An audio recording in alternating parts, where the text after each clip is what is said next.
Back at the Kingdome, Bob Costas along with Len Dawson. New England has won the toss. Getting set to kick off with Horace Ivory waiting deep is Efren Herrera for Seattle. Both these clubs are 1-1. They met during preseason, last game of the preseason schedule right here. Seattle won 30-23. They've had one regular season meeting. That was in 1977, and the Patriots won easily in that one, 31-0. Bill Courier, one of the up men, grabbed it. Jim Jodat tackled him. A 17-yard return, and New England has the ball. Steve Grogan, the quarterback. Don Calhoun replacing Sam Cunningham, who's a holdout, and Vegas Ferguson, the rookie from Notre Dame, are his running backs. Deadly group of receivers. Russ Francis, perhaps the best tight end in the business, and a pair of deep threats in Morgan and Jackson. We'll take a look at the Pats' offensive line after this first play. From the 36-yard line of New England. Grogan went deep to Stanley Morgan on the very first play of the preseason game between these two clubs. This time more conservative, the rookie from Notre Dame. Vegas Ferguson carries and gets 4 or 5. The offensive line of the Patriots, Hannah perhaps the best in the business, a veteran group. There's one change. Dwight Wheeler is not starting.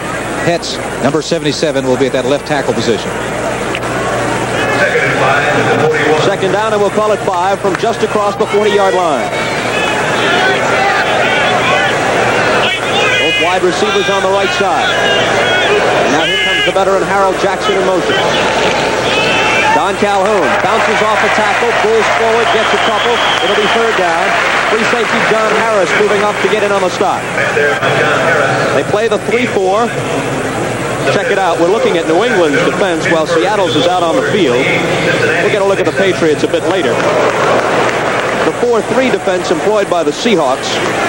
They'll go with Jacob Green, the rookie, Robert Hardy, Manu Tuiasosopo, and Bill Gregory across the front. Their linebackers are Michael Jackson, Terry Beeson, and Keith Butler. Their corners are Cornell Webster and Dave Brown. Their safeties, Keith Simpson at the strong spot and John Harris at the free safety position. Third down and a long 3, and Andy Johnson tries to get it and will not. The Seahawks have forced a punt. Manu Tuiasosopo, the second-year man from UCLA, was in on the stop. Seattle did what they wanted to do. They stopped the rushing game of New England. They can't afford to let New England run with the football because that will open up so many things for Steve Grogan.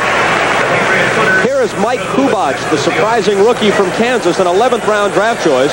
Last week in the loss to Atlanta, he punted for an average of 46.2, including a 64-yarder. For the year, he's at almost 45 yards. And his boot is fallen on by Will Lewis shortly after he handled it at about the 23. So that will be the Seahawks' opening field position. 34-yard punt, no return. Jim Zorn's running backs are Sherman Smith and Dan Dornick. Sam McCullum, Steve Largent, and John Sawyer, his tight end. Last year, Largent had the highest number of receiving yards by any player in the decade of the 70s. And there's the offensive line of the Seahawks.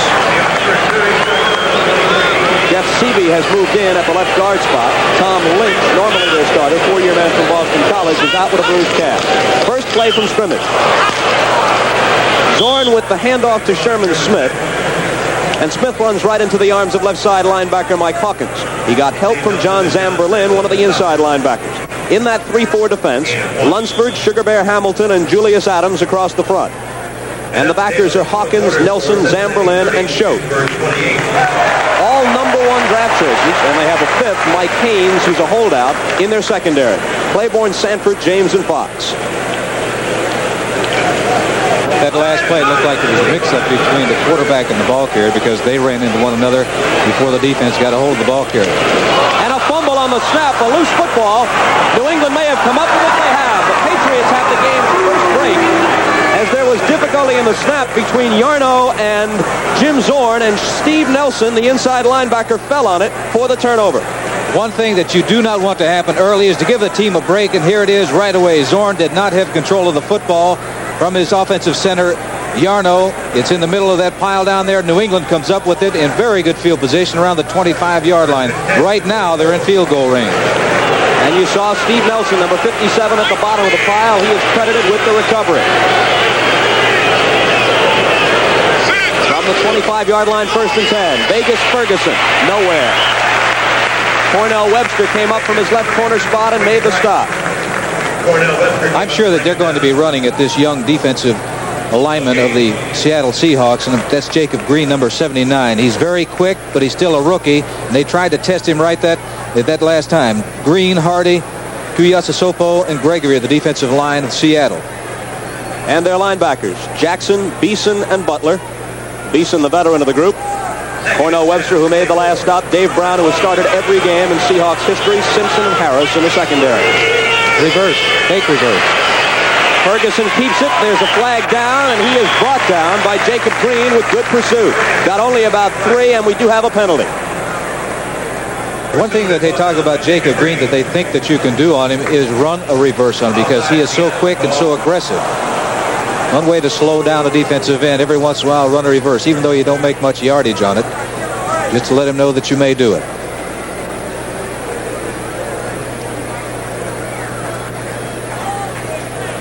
Referee Pat Haggerty will step this one off. It's against Seattle. Apparently they were offsides, and there's Haggerty's crew. And now we'll listen to Pat make it official. Defense, number 53. Keith Butler, the linebacker, was offsides. So that brings up 2nd down and 5 with the ball at the 19-yard line and 11 minutes and 35 seconds to play in the first quarter. No score so far, but New England with a golden opportunity. A fumble early, recovered by Steve Nelson. Grogan on a quick count. Gives to Don Calhoun. Finds the middle blocked up. Tries to go outside, but they close that down too. Keith Simpson, the 3-year man from Memphis State, came up from his strong safety spot, and he got there first. Seattle is doing a job with that defensive front 4 because they're plugging up the inside. There's no room whatsoever for Calhoun. Actually, it's a very good play by Keith Simpson, number 42, the safety man, coming up and making an open field tackle. So far, the running attack of New England has not gone, and New England has shown a very good running attack in the first 2 ball games. 5 defensive backs for the Seahawks with Will Lewis in. New backfield pair for New England on 3rd down and 4 from the 18. Ferguson and Calhoun out. Andy Johnson and the veteran Chuck Foreman in. Grogan to put it in the air. Has time and a wide open target in Andy Johnson. That's a first down inside the 10 where it will be. Well, they're going to put it down right at the 10. So either 1st and goal or possibly they could get a first down at about the 1-inch line. Cornell Webster got there but too late. That should surprise no one that number 32, Andy Johnson, was involved in the 3rd down play throwing the football. That's what he's in there for. That's his specialty. I'm surprised to see him going out of the ball game, although we're on the 10-yard line right now. If they get near that goal line, you'll see number 32, Andy Johnson, back in the ball game. They've removed the yardstick, so officially it is 1st and goal. The ball resting exactly at the 10, and Vegas Ferguson gets a couple. Cut down by John Harris, the free safety. Nothing there so far as holes for New England running backs. You've got to give credit to Seattle for doing a good job with that front 4 and the linebacking 4. Vegas Ferguson, in his debut against Cleveland, gained 68 yards, bruised his ribs early in the loss last week to Atlanta, and sat out much of the game. All-time leading Notre Dame ground gainer. 2nd and goal from the 8-yard line. Grogan looking left and firing. Batted down in the end zone. Dave Brown was there, and apparently he was the one who knocked it away from Stanley Morgan, who last year led the NFL with 12 touchdown receptions. Stanley Morgan was not open. It's a good thing that Grogan threw it high because 2 defensive men happened to be in the area with any luck at all for Seattle. That could have been an interception. And again on the 3rd down play, they bring in the better pass receivers in Andy Johnson and Chuck Foreman. And the 5 defensive back alignment for Jack Patera's Seattle Seahawks with Will Lewis coming in as the nickel back. It's a tough situation for Grogan because the defense has the end zone to help him. Grogan, the number 1 rated passer in the NFL at this early stage. He's going to hold on to it. He's got some open field. Can he get there? No. They collar him and bring him down at about the 2. Will Lewis was the man who made the tackle.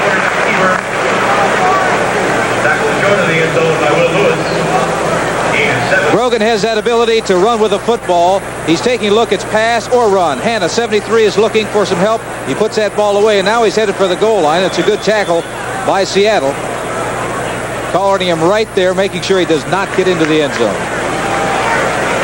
So now we will see John Smith. On field goals this year, he's 2 of 2. A 30-year-old native of Southampton, England. Steve Grogan disappointed that his club could not punch it across. They took possession at the 25, got a 1st and goal at the 10, but were stopped just inside the 2. Matt Cavanaugh, the backup quarterback, will hold. Pete Brock will snap.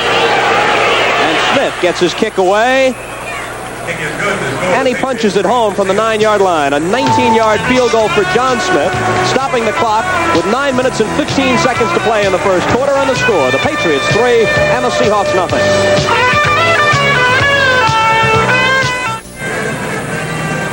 Back at the Kingdome, Bob Costas with Len Dawson. Early in the first quarter, New England gets a break and does not get as much out of it as they might have. Seattle is fortunate that they only gave up 3 points.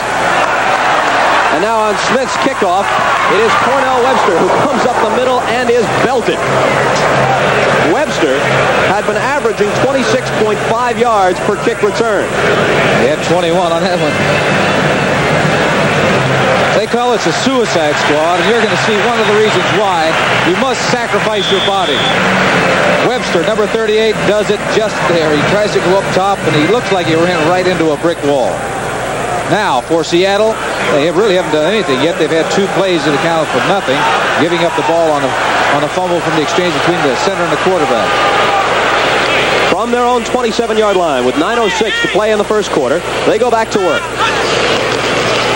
Zorn with that play fake. And then swinging it out of the backfield is Sherman Smith, who juggles it off his head and very nearly kept it alive long enough for a fluke interception. He had to take his eyes off the football. He was looking to see which way he was going to run after he caught it, but he forgot the most important thing, and that's to catch a play action fake. You see 47 right there is letting the lineman come in, now sneaking out between them. Bobbling that ball there, fortunately, right on top of his head.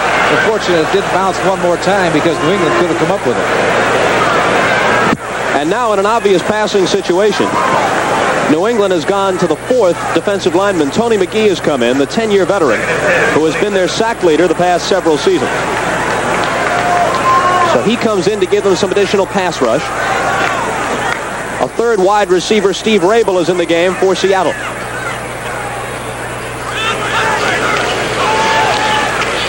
They fire one out quickly to John Sawyer, the tight end, and Sawyer is shoved out of bounds, but it appears that he has the first down. And he does, across the 35-yard line.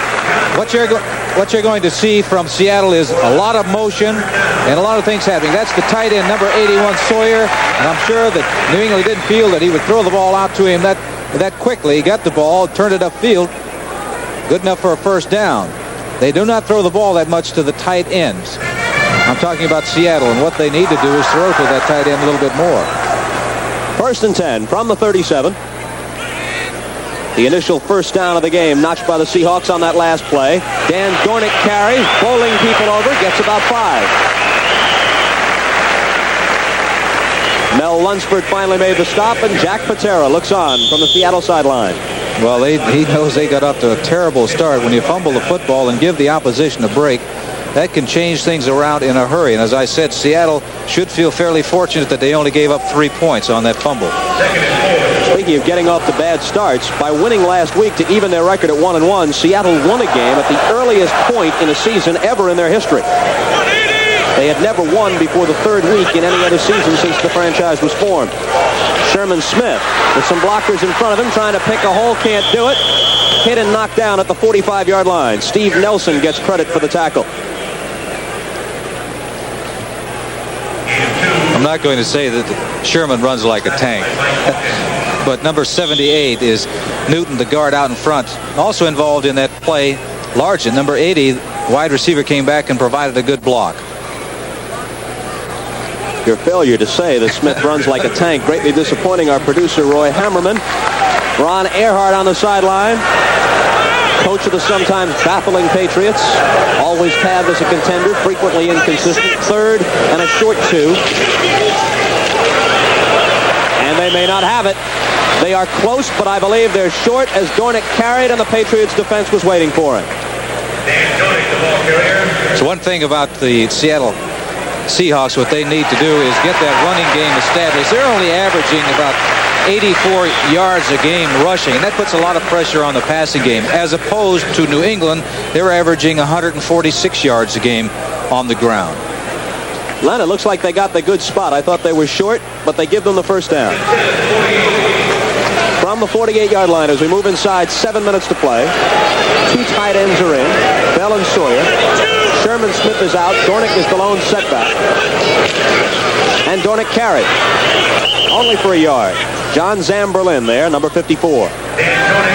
They're getting into that two tight end offense, hoping to neutralize the linebackers. The linebackers will get about 75% of the tackles. And when you have four linebackers in the ball game like New England has, they do really an excellent job against the run. And so what Seattle is trying to do is trying to neutralize those linebackers and run that fullback straight ahead with straight ahead blocking.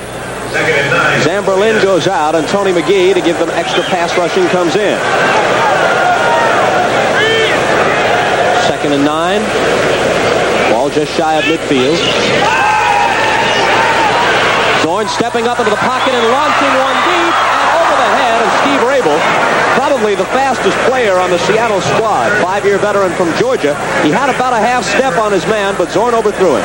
Well, Zorn is patting his hands in disgust because he thought he should have been on the money. But one thing we found out right there, he's got a strong arm. That, even though that play was not successful for Seattle, that's going to help later on because the defense of New England now knows that they had better play it honest. They better not be cheating up there and trying to play those 10 and 12-yard pass patterns because Zorn may go up top on it. Another passing situation for Zorn, who has hit on 58% of his throws so far this year. 3 wide receivers in, Largent, Rabel, and McCullum.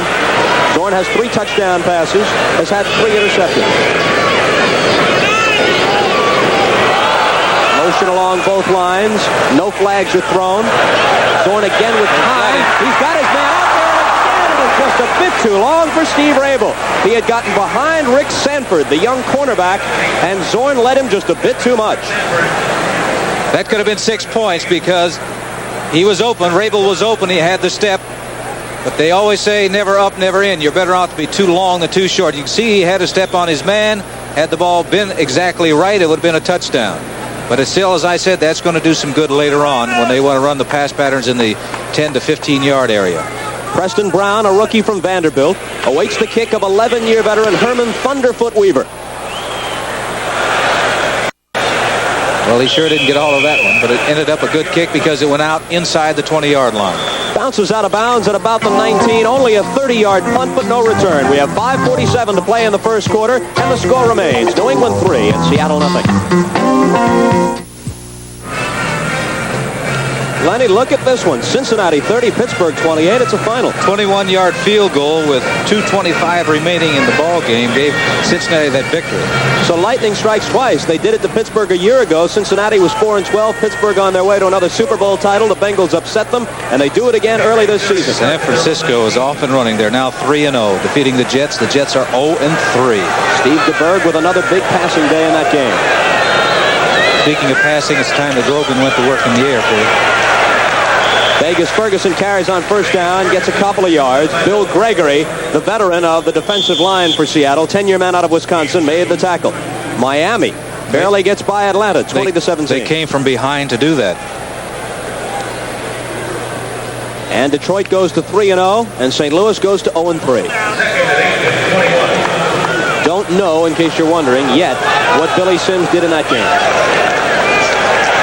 Second down play. Grogan has time. Swings it out of the backfield. The catch is made by Don Calhoun.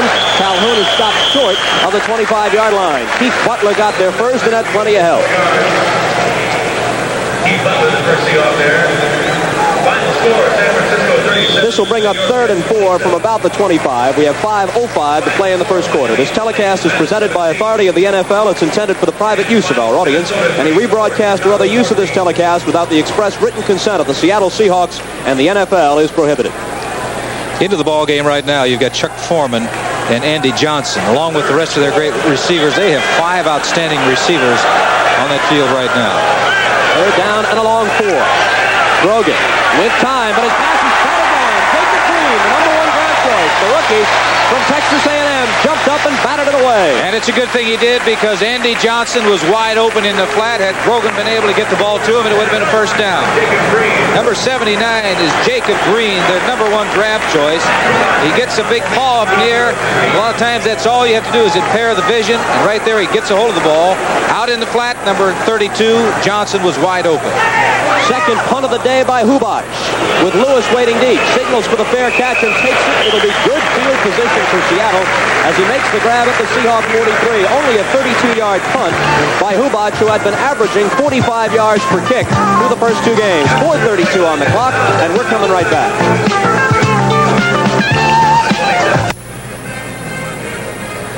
So the Patriots have some support at the Kingdome. Well, somebody loves Steve. You know, Steve is really an outstanding athlete. Cleveland getting on the victory side, 20-13 over the Chiefs. Chiefs are now 0-3. Tough times for Marv Levy and your old ball club. From the 43, Zorn goes back to work. He chipped a kneecap early in the preseason. Played only 5 quarters of preseason football. Back 100% now, though. Play fast. Steps up and lets it go. Got a man wide open.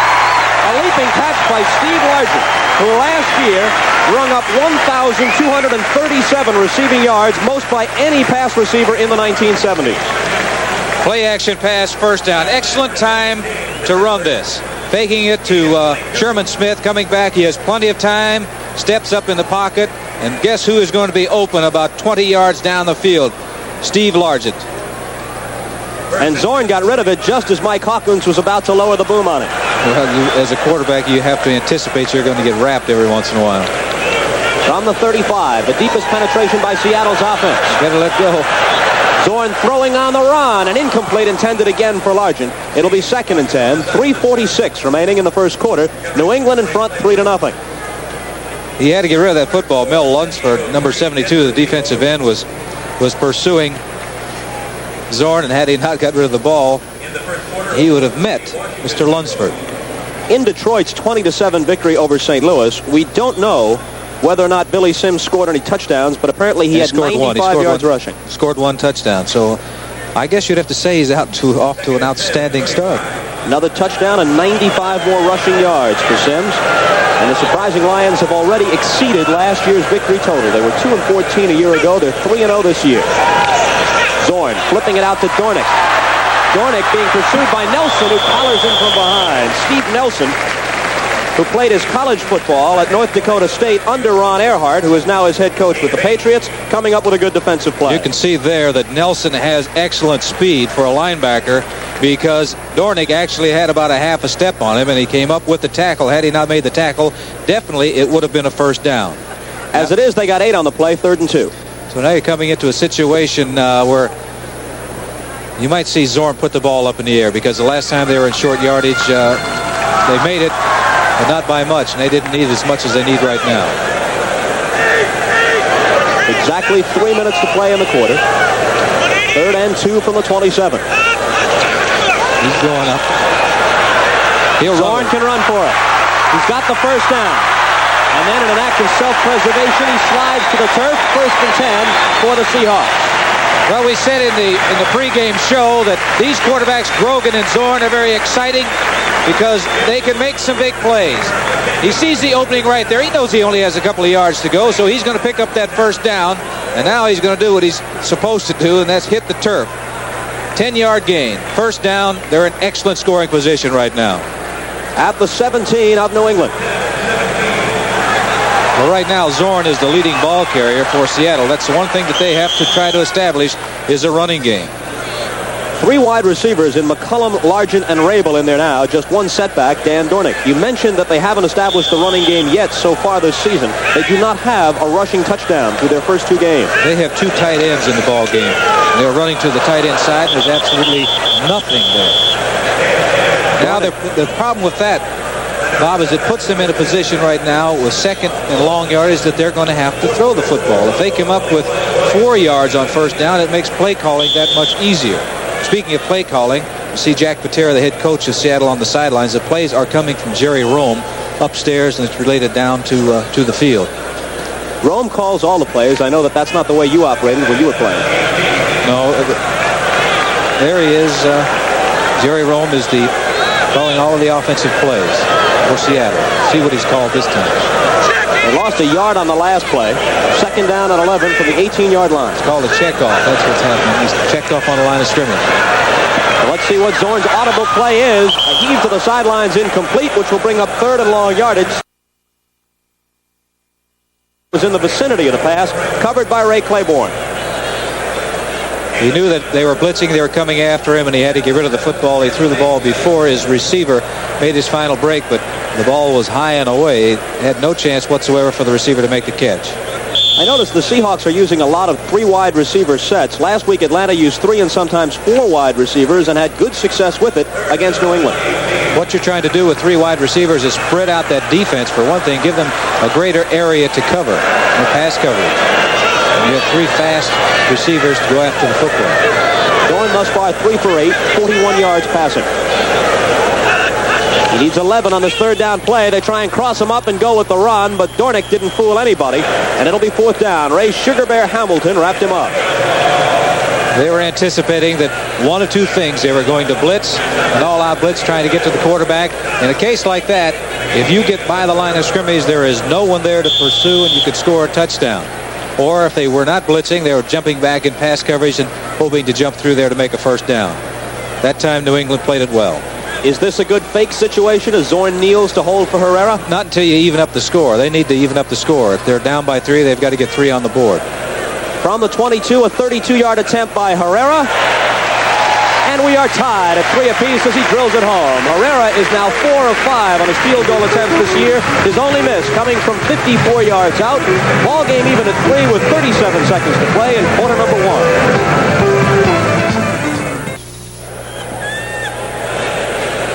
New England has brought some extra people up close to the ball, wary of the fact that Herrera has been known to try the onside kick even early in the game. Yes, you can see there are 2, 4, 5 men, and they're going to be watching Herrera because the last time they played, Herrera was successful on an onside kick.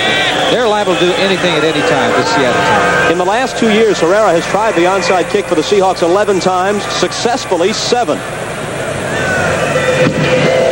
This one he boots away to Horace Ivory, the Oklahoma product. Fields it a yard deep in the end zone. A running lane opens up for him.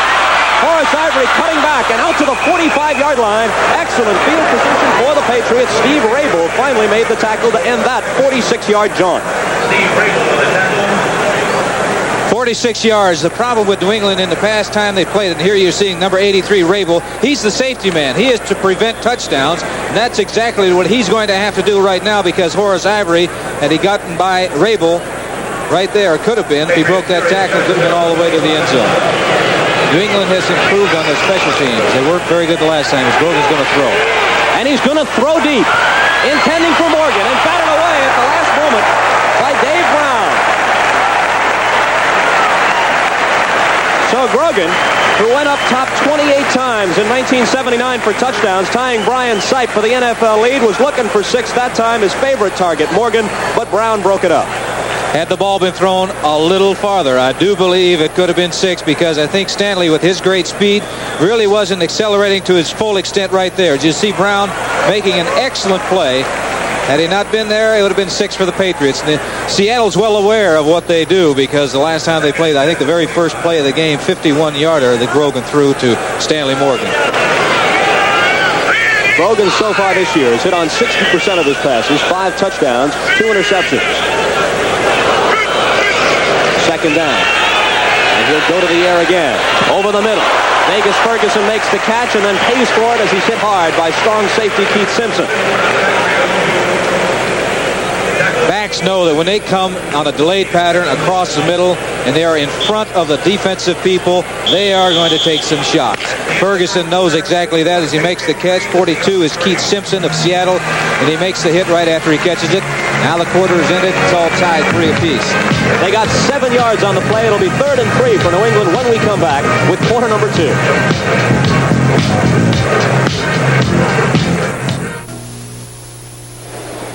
One of the Seagulls flashes a smile along the sideline as we begin quarter number 2 at the Kingdome, tied at 3 apiece. The Patriots and the Seahawks. Bob Costas with Len Dawson. 3rd down and 3 for New England.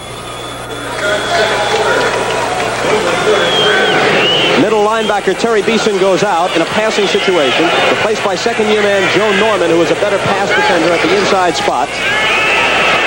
And Grogan is under heavy pressure. There's a flag down on the play. He completes his pass to Andy Johnson. Johnson has 1st down yardage before Keith Butler makes the stop, but we have to wait and see what the call will be. That was an excellent play by Steve Grogan. It may come back because it could be that The man was in, somebody was in motion. It's going to come back, and they're going to have to do it all over again. But showing you, as I said before, Grogan and Zorn can make the big plays. That time he was trapped because of his quickness and his ability. He was able to get the ball off. But it's going to have to come back. He's going to have to do it all over again. And here's Pat Haggerty to make it official.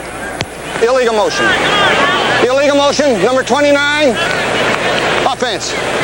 Harold Jackson in motion. Yeah, he was coming, and what you have to be is parallel to the line of scrimmage or going backwards. He was going toward the line of scrimmage when the ball was snapped. Amazing Harold Jackson. In his 13th year out of Jackson State, has played in 5 Pro Bowls and has never missed a game despite his rather diminutive size, 5'10" and only 170, and all the licks he's taken. He has never been injured, at least not seriously enough to miss a game. Grogan on 3rd and 8. Good. And a leaping grab by Andy Johnson. They've got the first down anyway. Now you see the reason why Andy Johnson comes into the ball game in a 3rd and long situation along with Chuck Foreman. Another flag is down though, Len, and it looks like they're going to bring it back. It's possibly holding this time.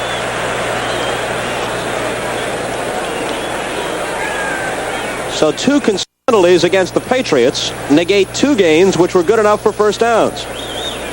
Now the problem is you can't throw it to your backs because they'll let them catch it in front of the defenders and make the tackle. All they're trying to do is prevent the first down.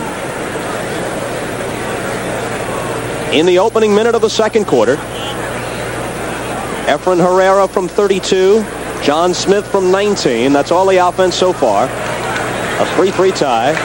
And here's Pat Haggerty again. Holding, number 77, offense. Gary Petts.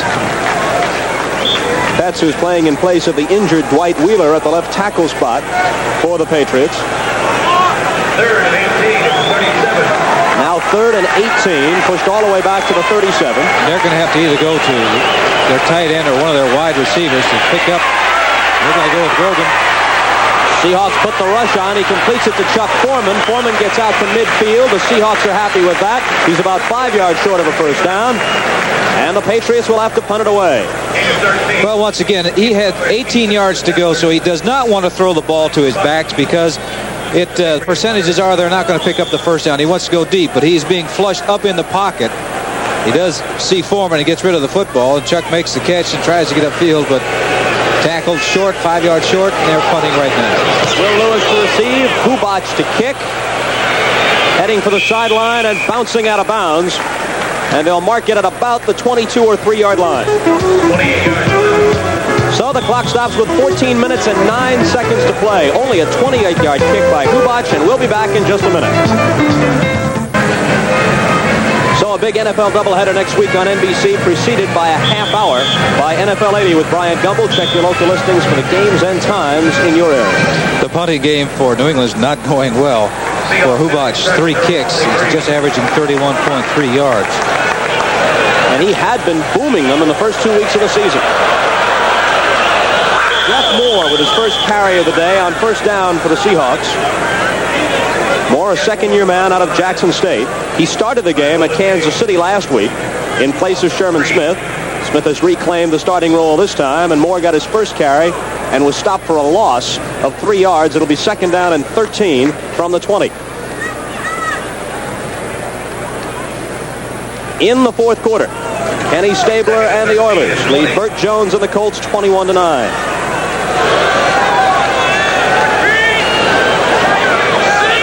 Second and 13 for Zorn.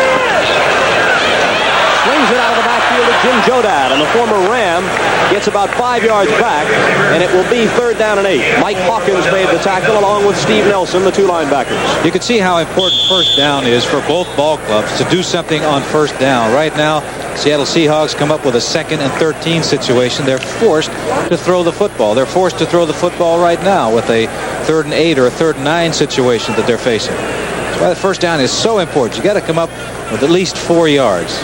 Takes a lot of the heat off from trying to call that second down play.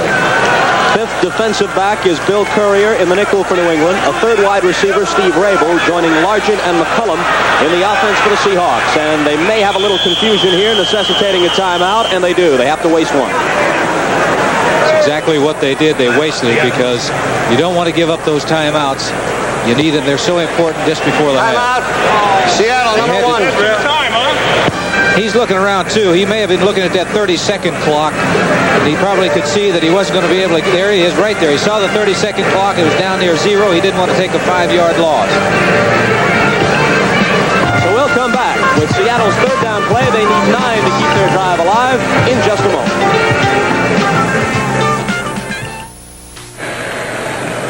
And NBC will follow the pennant races right on through to the end of the regular season and into the World Series this year. Next week, either the Expos and Phillies or the Reds and Astros on NBC. 3 wide receivers for Seattle. They need 9 yards from their own 24-yard line on third down. 12:42 to play in the first half. The Patriots 3 and the Seahawks 3. There's Largent in motion. Long count by Zorn. Now he drops back and fires over the middle. He's got his man. The catch made by Sam McCullum, and McCullum did an excellent piece of running to get to the stick for the first down. When he got to the sticks, he did it on his own with that little move that he did, and he did a first down. New England had 11 men up near that line of scrimmage. They really didn't blitz, and it was a delayed pattern to McCullum, number 84. You'll see a move that he makes coming up here that gets him the first down. A little hitch move right there. Now right there, straight ahead now. He knows that he's got both arms around that football. Picked up an additional yard. Just 10 yards is all he got on it, but they only needed 9. Keeps this drive alive. McCullum, one of only 3 Seahawks remaining from the original veteran allocation draft, which stocked this franchise in 1976. Zorn lobs it out on a diving catch by John Sawyer as tight end. Sawyer is into New England territory at the 41-yard line. 25-yard pass, double covering both the outside receivers, and he just lobs the ball over the head of the linebackers, and a great catch by John Sawyer, the tight end. He's being covered by a linebacker, number 57, Steve Nelson. Really a great catch. They have not used the tight end that much. New England knows that, so they've been doubling the outside wide receivers. So Zorn has gobbled up 35 yards on successive completions to McCullum and then Sawyer. From the 41 of New England, it's 1st and 10 with 11:20 to play in the first half. Zorn again to the air. Under heavy pressure. He got it away just as he was belted on the play by Rod Schote. I would say that would be heavy pressure. Whatever Rod Schote weighs is how heavy it is. He was going to go up top, trying to throw deep, and he pulled the trigger on it the first time he started to go, and he didn't. He knew he was going to get hit, so he just went through with the motion. He knew that he was getting hit right there by 56 Rod Schote. Part of the price a quarterback has to pay when he wants to go back there and throw that football. So it's 2nd and 10. Schote in his 5th year out of Oklahoma.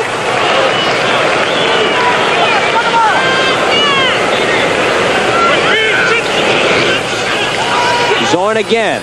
Rolling out and firing, and nobody even near it. Jim Jodat, I assume, was the intended receiver. He was just trying to prevent a loss. They had the linebackers coming. They were blitzing him. He knew that he didn't have an opportunity to let any pattern develop, so he just got rid of the ball. Right now he's 6 for 12 for 80 yards. And there he is, number 1. He's number 1 in your heart, number 1 in your program, too. Herrera. After they lost their opening game to San Diego, Herrera publicly questioned the attitude of the entire team, and Jack Patera's comment was, "I think Efren has gotten into a bad case of enchiladas." Hasn't affected his kicking any. He's 4 of 5 on field goals this season, including 1 in the first quarter, which tied this game at 3. Seattle needs another first down to get into Herrera's range. 3 wide receivers set. Zorn retreating back into his own territory before unloading on the run and completing it to Steve Largent.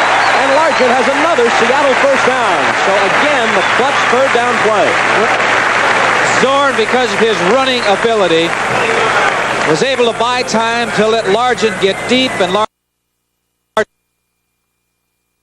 back toward the line of scrimmage to make that catch. This is great timing between an outstanding passer and an outstanding receiver. The ball is thrown, but he is coming back toward the ball. Makes it by the sidelines.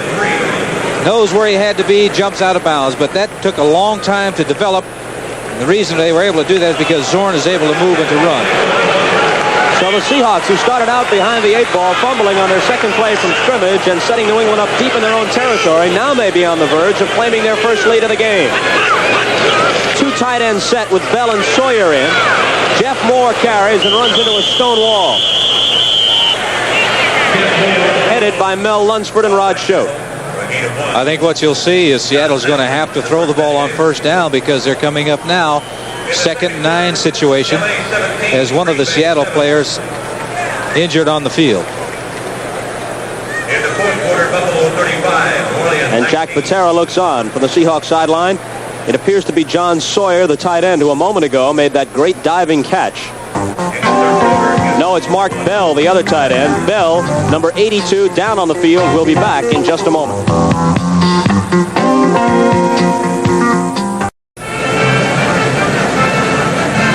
And they couldn't be more correct. Mark Bell was a player taken off the field. It presents a problem for Seattle because if he cannot play, they have just 2 tight ends on the roster. So you get into a short yardage situation. It's going to make it rather difficult. 2nd down and 9 from the 20-yard line. 10:40 to play. They're going after him. They come with the blitz. Zorn gets it out. Might be pass interference at the goal line. Sam McCullum can't believe it. No flag was thrown. Ray Claiborne was there with him. We'll take another look at this undoubtedly and see if Claiborne doesn't give McCullum a shove right at the goal line. It looked like Sam was home free for 6. Well, I think what it is, they got their feet tangled up within one another. As you see, the blitz is on. He lays it up top. Run that back to see. From that angle, I could not tell. You might be right, though, Len. It might have been just their feet tangling up rather than Claiborne doing anything intentionally. No, I don't think he didn't do anything with his hands. If anything, it was their feet got tangled up and he went down. That's a break for New England because he was home free. So it's 3rd and 9 from the 20. Seahawks trying to snap a 3-all tie. Zorn with a quick drop. And again for the end zone. Largent, the intended receiver, ball batted up in the air and caught by Largent. Sanford batted it away, but Largent with great concentration stuck with it and caught it for a 20-yard touchdown.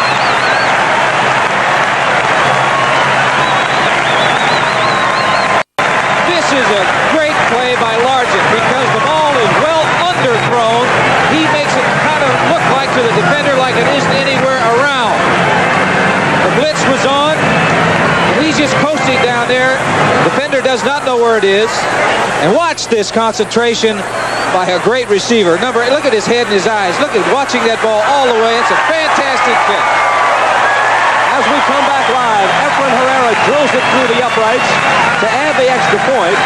Largent so far today has 3 catches for 62 yards. Jack Patera has watched his club recover from a 3-0 deficit to take a 10-3 lead with 10 minutes and 24 seconds to play in the first half. This is great concentration by number 80 in the blue, Steve Largent. His head, you watch his head, he's following that football all the way. The defensive back does not know where it is. The timing is good. He gets his hands on it, but this ball is going to be bobbled. Look at his head right now and his eyes. You can see right there that he's following that ball all the way into his hand. This is simply a magnificent catch. Herrera to kick off with Horace Ivory deep. Fields it at the 5. Ivory ran the last one back 46 yards, and again a good run back by Horace Ivory. He's out to about the 32, and once again it was Steve Rabel who tackled him. A 28-yard return.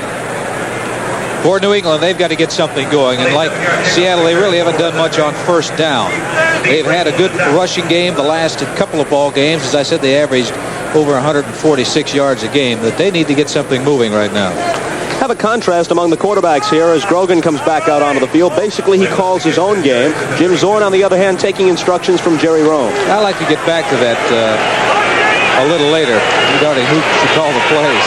Grogan will go to the air on first down. Zips one over the middle, and he's got his man wide open.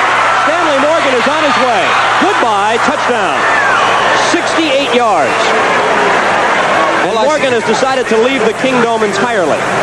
I said they got to get something going on first down, and they really got something going on first down. 68 yards and a touchdown. The great speed of Stanley Morgan. That man, number 86, is the reason for that touchdown. A good throw by Steve Grogan, hit him right on the numbers. And then it was a foot race after that. And number 86, Stanley Morgan, is going to win this foot race. This will be Morgan's third touchdown of the season. Last year he latched on to 12 scoring strikes, the most in the NFL. There are a lot of people who feel that Stanley Morgan is the best receiver in the business.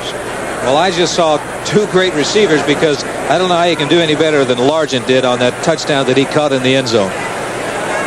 So it has taken New England one play from scrimmage to come back to where they can tie it on this kick by Smith, and they do. 10 minutes and 2 seconds remaining in the second quarter. And on the 68-yard connection from Grogan to Jackson, rather to Morgan, this ball game is tied at 10 apiece.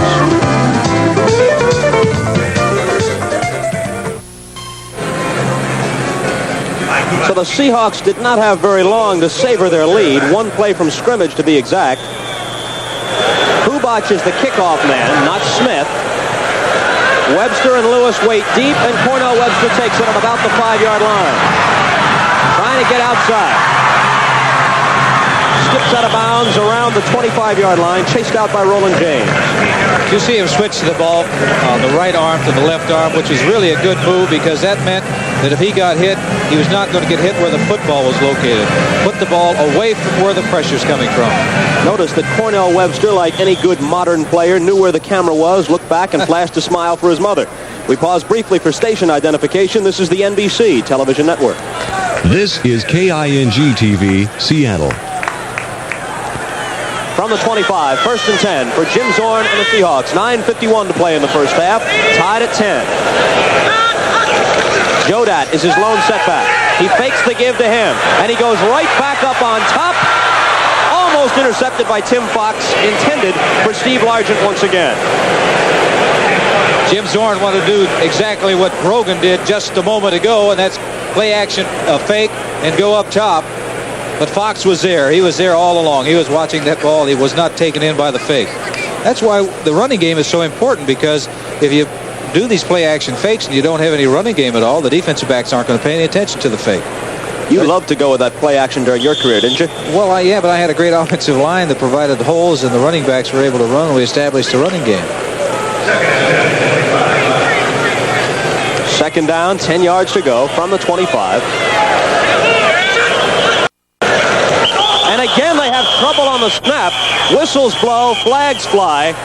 They lost the football on their second play from scrimmage when Yarno and Zorn had troubles. There is no fumble on this play as the whistle killed the play. And let's see what Pat Haggerty and his crew decide. Illegal procedure, Seattle. The Seahawks will be hit for illegal procedure, which is better than losing the ball on a fumble. It'll be 2nd down and 15 after Haggerty walks this one off.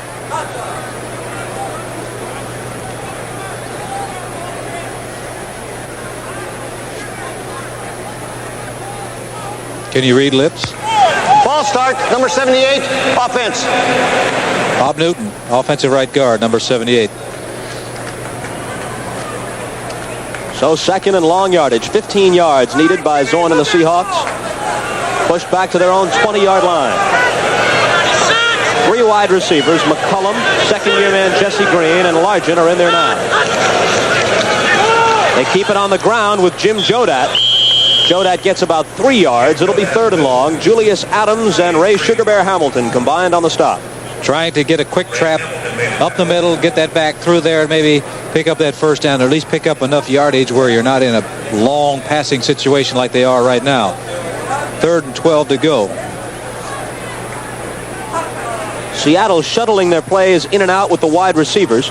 So now Jesse Green goes out, and Steve Rabel comes in as the 3rd receiver, joining Largent and McCullum. Bill Courier is in as the nickelback for New England. New England shows 11 men up near that line of scrimmage up there, and they fake a blitz a lot of the time, hoping to... Well, Julius Adams had him by his throwing arm, and there was nothing Zorn could do. No, had he been right-handed, he might have been able to get rid of the football, but 85 for New England. Julius Adams is going to get a hold of the left throwing arm or shoulder of Zorn, and it's all over right there. An 8-yard loss, and New England's first sack of Zorn today. Herman Weaver punting from deep in his own territory. They let it bounce. It takes a Seattle roll, and it will be down at about the 45-yard line. So New England has good field position at their own 45. A decent punt by Weaver, counting the roll, 40 yards. Next Saturday on NBC Sports, it's Major League Baseball as the Montreal Expos battle the Phillies or the Cincinnati Reds take on Houston. It starts at 2 Eastern Time. Check your local listings for the game and time in your area.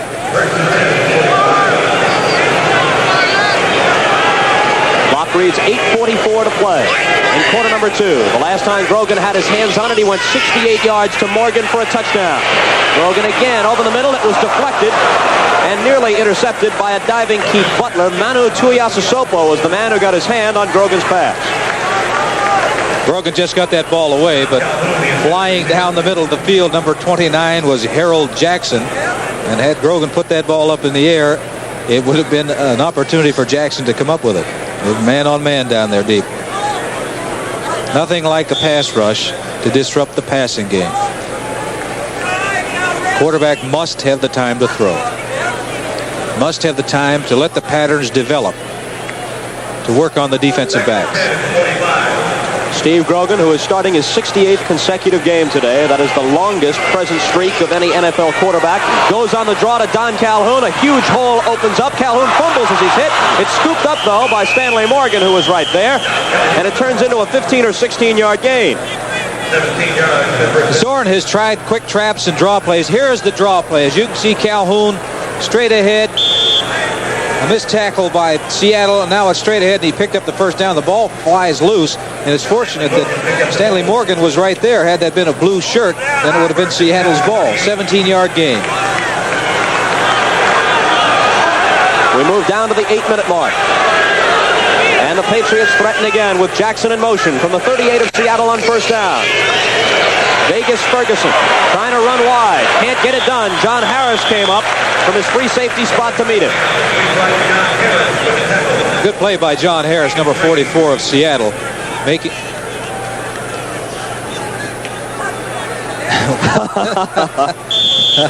That would be easier. Manu. New England has a running back on their roster named Mosi Tatupu. Now, if he should come into the game and be tackled by Tuiasosopo, I'm going to leave all of that to you. We'll have to revert back to numbers. Ferguson got 3 on the sweep before Harris stopped him. 2nd and 7 from the 35. False start. John Hanna, number 73, false start. That'll cost him 5 yards. Definitely put them in a passing situation now. It'll be now 2nd and 12. Hanna was anxious to fire off the ball against Tuiasosopo. San Diego at Mile High Stadium comes in there, and in the second quarter they grab the lead against the Broncos. Ball start, number 73, offense. In that San Diego-Denver game, Dan Fouts to Charlie Joyner, 23-yard touchdown pass. Second and 12, 40. Speaking of passing, Steve Grogan is faced with that situation right now. Horace Ivory and Mosi Tatupu are in, with Ferguson and Calhoun out. And here is Ivory. Smack into the middle of the defense. Loose football. Let's see how quickly they gave the whistle. No, they say we'll bring it right back here. It is not Seattle ball. Ivory fumbled after the whistle. Whenever that ball carrier has that ball in his arms and he hits the turf, and that ball pops loose, right there he hit it and the ball popped loose, then it is not a fumble. But it was a good play by Seattle because they stuffed him. Still 3rd down and 12 situation. Another passing situation for Steve Grogan. He wants another first down because at the 40 you're out of field goal range for John Smith right now. They need at least another first down. Andy Johnson and Chuck Foreman, the receiving threats among the running back corps for Ron Earhart, are in there now. They need 12 yards on 3rd down. Grogan manages to scramble away from Bill Gregory and heaves one out deep. And it is caught by Stanley Morgan for his 2nd touchdown. What an escape job by Grogan. And a 40-yard touchdown strike to Stanley Morgan, his 4th touchdown of the year, his 2nd touchdown of this game, and New England has gone in front 16-10. We talked about Steve Grogan and his ability for big plays. He is flushed out of the pocket. This is a 3rd and 12 situation. He has to throw. He gets flushed out of the pocket. 77, Bill Gregory, and this is an outstanding throw on the run, going to his left. And he gets nailed as soon as he throws it. He knows that. Stanley Morgan right there concentrating, coming up with another big play, a touchdown. He's caught 2 balls, the last 2 balls. One was 68 yards, this one's 40 yards. So in 2 catches, 108 yards and 2 touchdowns for Stanley Morgan. Not a bad day, even if he doesn't do another thing. Smith will try and add the 17th point with 6:31 to play until halftime out of Kavanaugh's hole. And the Englishman is perfect with it. Tonight at 7 o'clock Eastern, 6 Central and Mountain, don't miss the season premiere of Chips as Punch ends up over his head to save a woman from a watery grave. Then at 8 Eastern, 7 Central and Mountain, it's James Michener's Centennial. Robert Conrad and Richard Chamberlain star in one of the biggest movies ever made. Heck of a week for Richard Chamberlain. First Shogun, and now Centennial. Chips and Centennial will be seen 1 hour earlier than originally scheduled due to the presidential debate. On the West Coast, you will see the debate live at 7, followed by Chips at 8 and Centennial at 9 on NBC. Of that last play, 3rd and 12 situation, even I think had it been intercepted, it was a good play by Grogan because he was out of field goal range. He escaped. They threw that ball down there, and there was a lot of luck involved in that touchdown pass to Stanley Morgan. But even had it been intercepted, undoubtedly they would have been the man who intercepted it would have been tackled down that area, and that would have been just as good as a punt. As it was, very fortunate for New England. You know, Stanley Morgan early this week was listed as questionable on the injury sheet for the New England Patriots with a calf muscle pull, but he has come on to perform magnificently. And on the kick, the ball is bobbled, but then picked up, and Jeff Moore quickly is driven back. Hit on the play by Larry McGrew. About a 10-yard return.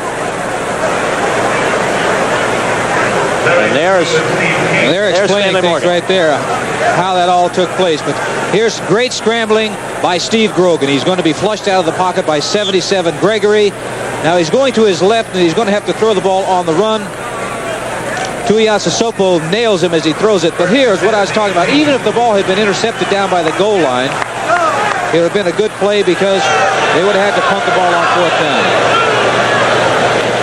The Seahawks have watched a 10-3 lead turn into a 17-10 deficit. Jodat carries, spins off some tacklers, and picks up good yardage.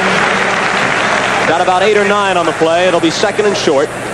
I believe that's a first down play, a running play that they've been successful with.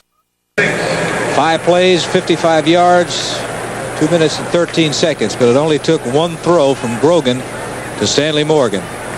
He's thrown twice to Stanley Morgan here of late, resulted in 2 touchdowns. 68 and then 40 yards. 5:45 to play until halftime. We expected a high-scoring, wide-open game. We haven't been disappointed. Jodat carries again, looking for the first down, needed about a yard. Julius Adams met him. And let's see where they spot this.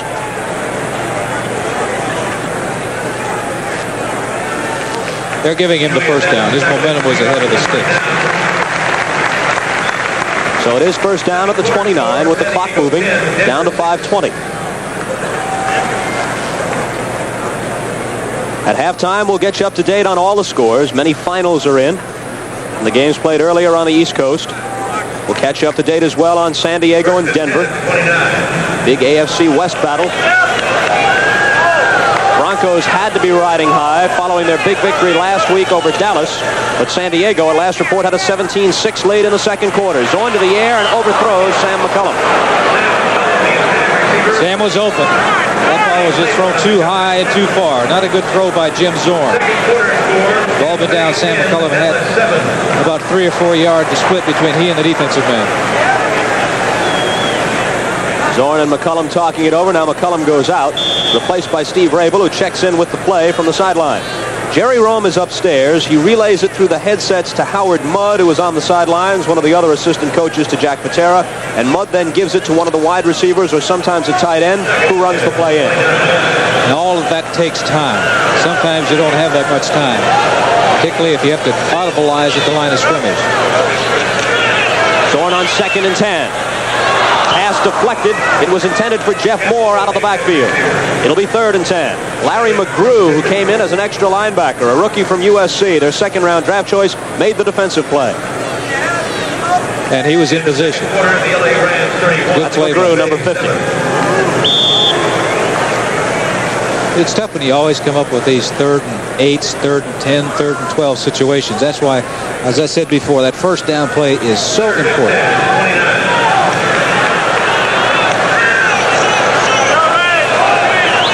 Seattle facing 3rd and 10 from the 29. 3 wide receivers, Largent, Rabel, and McCullum.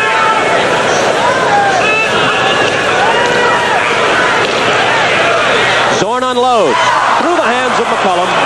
It'll be 4th down. And McCullum was thrown down hard by Ray Claiborne and takes exception to it.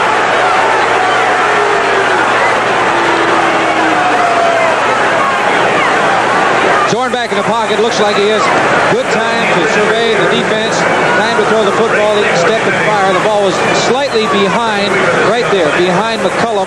Had the ball been out in front of him, it would have been an easy catch. But the end part is what McCullum didn't like. Herman Weaver is going to try to put the ball up in the air on the punt situation, and it was an interception.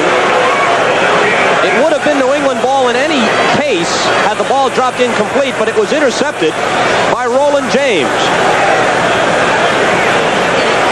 Now let's see if we can get another look at that.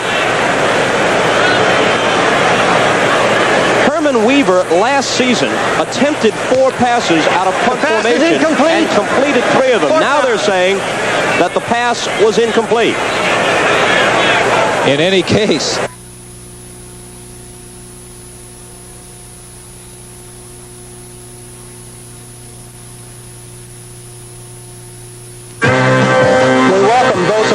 Watching the Baltimore-Houston game to the Budweiser NFL Report. Brought to you by Budweiser. For all you do, this but's for you. Good afternoon again. I'm studio running down.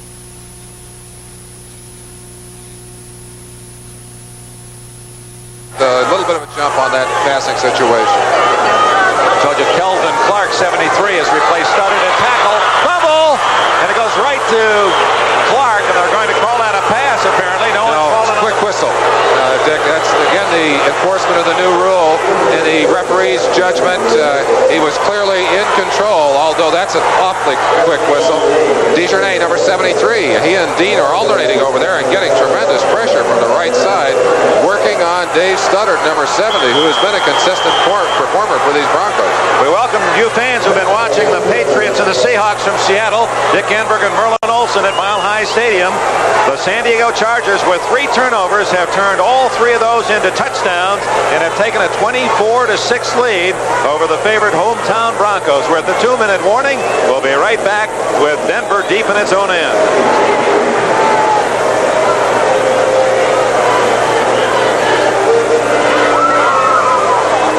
Fred Dean getting a little cramps, huh? Cramps for Fred Dean. Pay a price.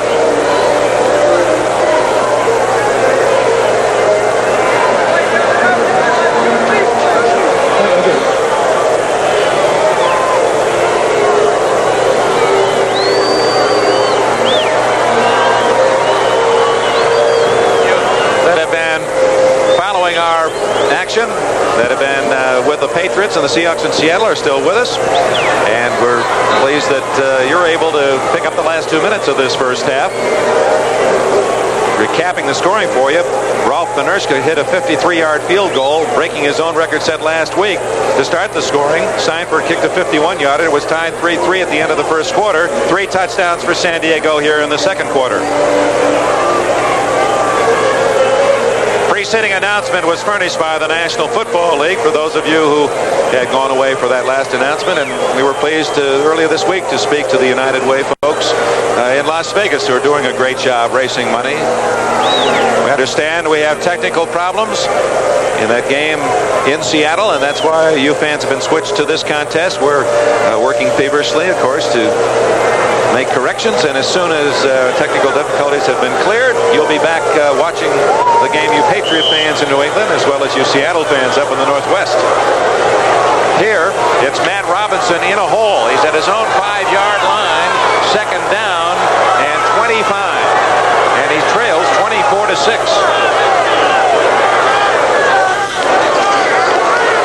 Dave Preston breaking a tackle at the 10, the 20. Fine run of 20 yards by Preston. Finally knocked down by Willie Billy Buchanan. Short of the first down, it'll be 3rd and 5. The clock is running at 1:45 first half. The entire San Diego defense expecting the pass, taken by surprise on that. We've noticed that Paul Howard, number 60, taken into the dressing room. Glenn Hyde in his place. We hope he's not hurt seriously. Ball at the 30, complete, and I believe complete for a first down to Preston. Hit by Woody Lowe, and Preston injured on the play. Time has been called. 1:28 left. Back time I will be charged to Denver. The score here in Denver is 24-6. San Diego leading the Denver Broncos. The Chargers, who have lost 11 in a row, playing in Denver, trying to turn that around. And for those of you, New England, Seattle, we switch you back to the Kingdome. We return to the Kingdome. We understand we had some technical problems. We apologize for that. Apparently now cleared up. Bob Costas with Len Dawson. We have 3 minutes and 32 seconds to play in the first half. Seattle is moving the ball. They're at the 48-yard line of New England. The Patriots lead at 17-10, and a huge hole opens up for Jim Jodak. Jodak down to around the 22-yard line before he was shoved out of bounds by Rick Sanford. Bob, that's the old sucker play where they send that back up through the middle and don't even block one of the defensive linemen. A big gapping hole for the running back, Jodat. I think that's the first one that he has seen today, picking up big yardage. They're right now in field goal position. Good enough to come away with at least 3 points in this ball game. 26 yards on that carry.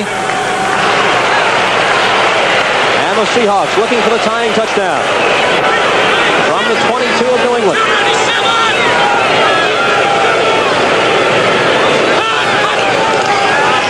Zorn dropping back, a deep drop, and a heave for the corner of the end zone. Touchdown, Sam McCollum.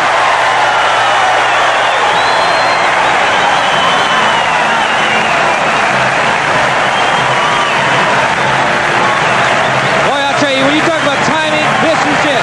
He threw that ball long before McCollum ever made his move. It was a good move by McCollum. He is wide open. 38 Roland James was trying to be there, but nowhere near it.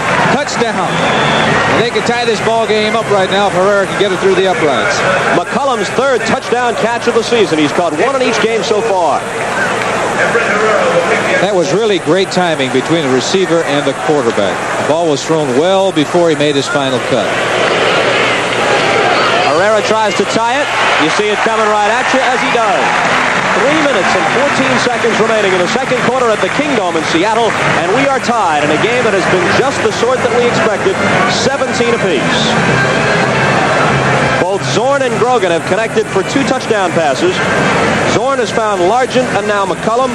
Grogan twice has gone with big strikes to Stanley Morgan. And each field goal kicker has 1 3-pointer. Herrera for Seattle and John Smith for New England. Thursday at 8 Eastern Time, it's Games People Play. This week you'll see the New Orleans Tug of War, the Stunt of the Week, the OMAC Suicide Race, gymnastics with Bart Connor, and an exciting segment on juggling, plus more. That's Games People Play Thursday night on NBC at 8 Eastern Time. Firemen versus the policemen in the New Orleans Tug of War. You know, we said before this game ever got started that we expected fireworks because these quarterbacks make things happen. They're very exciting. And it is really coming true. Grogan on a couple of plays, and particularly one, the last one to Stanley Morgan, a great job of scrambling to get the ball to him.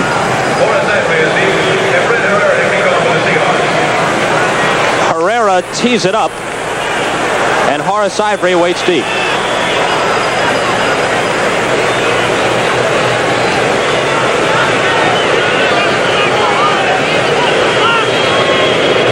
Tied at 17, and Herrera's kick is away.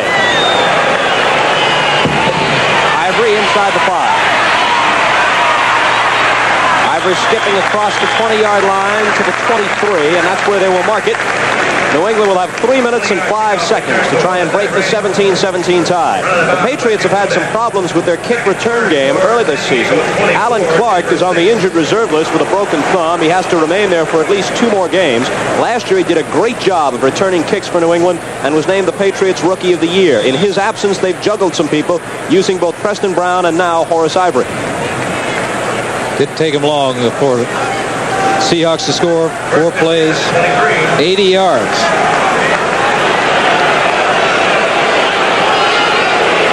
Don Calhoun and Horace Ivory are the running backs behind Grogan. It's Don Calhoun who carries. And cannot break out of the grasp of Michael Jackson. I say he grasped. He really nailed it. Big hit by Jackson. No one touched him. Met him right at the line of scrimmage. A good hit. No gain, 2nd and 10. Clock moving, 2:42 showing. New England has all 3 of their timeouts remaining. The Seahawks have twice had to call time because of confusion at the line of scrimmage. They have only 1 left. Terry Beeson is out at middle linebacker, replaced by Joe Norman. Norman, a better pass defender, second-year man from Indiana. In motion, Harold Jackson. Carrying Vegas Ferguson. Tries to cut back against the grain. Sheds 1 tackler, but not another. It was Horace Ivory, not Vegas Ferguson. I apologize. Michael Jackson made the tackle. For the most part, Seattle has done really an outstanding job defending the rushing game of New England. John Smith gets ready just in case New England can get into field goal position in the final 2 minutes. We have reached the 2-minute warning. We'll come back to the Kingdome in just a moment. It'll be 3rd down and 6 for Grogan, and the Patriots tied at 17. The preceding announcement was furnished as a public service by the National Football League.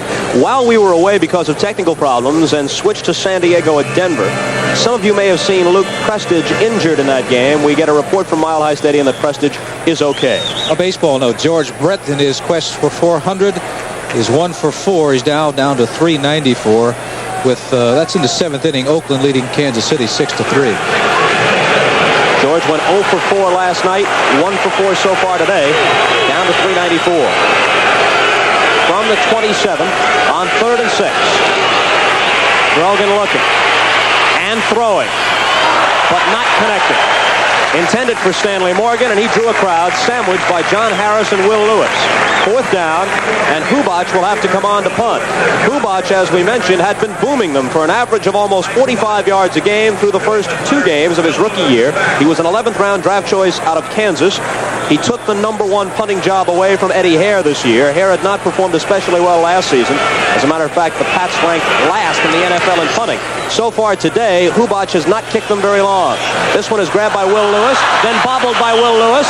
It squirts out of bounds, and luckily so. It is still Seattle ball, and there's a flag down on the play.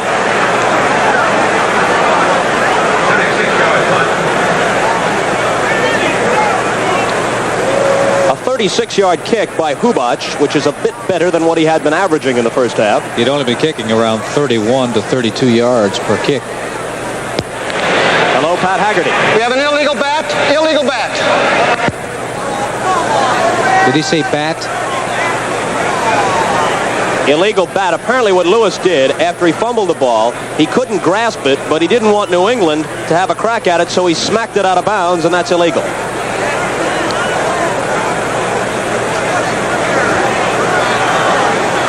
Well, he got his hands all twisted around. That was a good play on his part. Get that ball out of there. And because he wouldn't have had it. New England would have had that football. So this is going to push them back to around the 25 with 1 minute and 47 seconds remaining in the half. The ball game tied at 17. You take a look at the flags on the 40-yard line, and they're now nestled on the 25-yard line. How big that play was. Now how important is it that they had to give up 2 timeouts here with 1:47 remaining? That's why in a situation like this, I'd love to see a quarterback call his own plays, because he can get things moving. He can get that rhythm going, get them in and out of that huddle, get them up to the line of scrimmage, and get them moving. But when you have to wait for a play to come from the sidelines, it takes time and you lose your concentration. Had Lewis handled that punt cleanly, even with no run back, Seattle would have been in a position where a couple of first downs would have put them very close to field goal range. They're doing a lot of discussing out there. They've got 4 officials in a little huddle over there, 4 or 5 of them. Zorn's got a hold of another one. But this man is going to explain it all to us. Have an illegal back. First down. Change are coming. Okay, so much for that. As I said before, an illegal bat. I'm sure that part of the sellout crowd at the Kingdome remains thoroughly confused. From the 25, 1st and 10.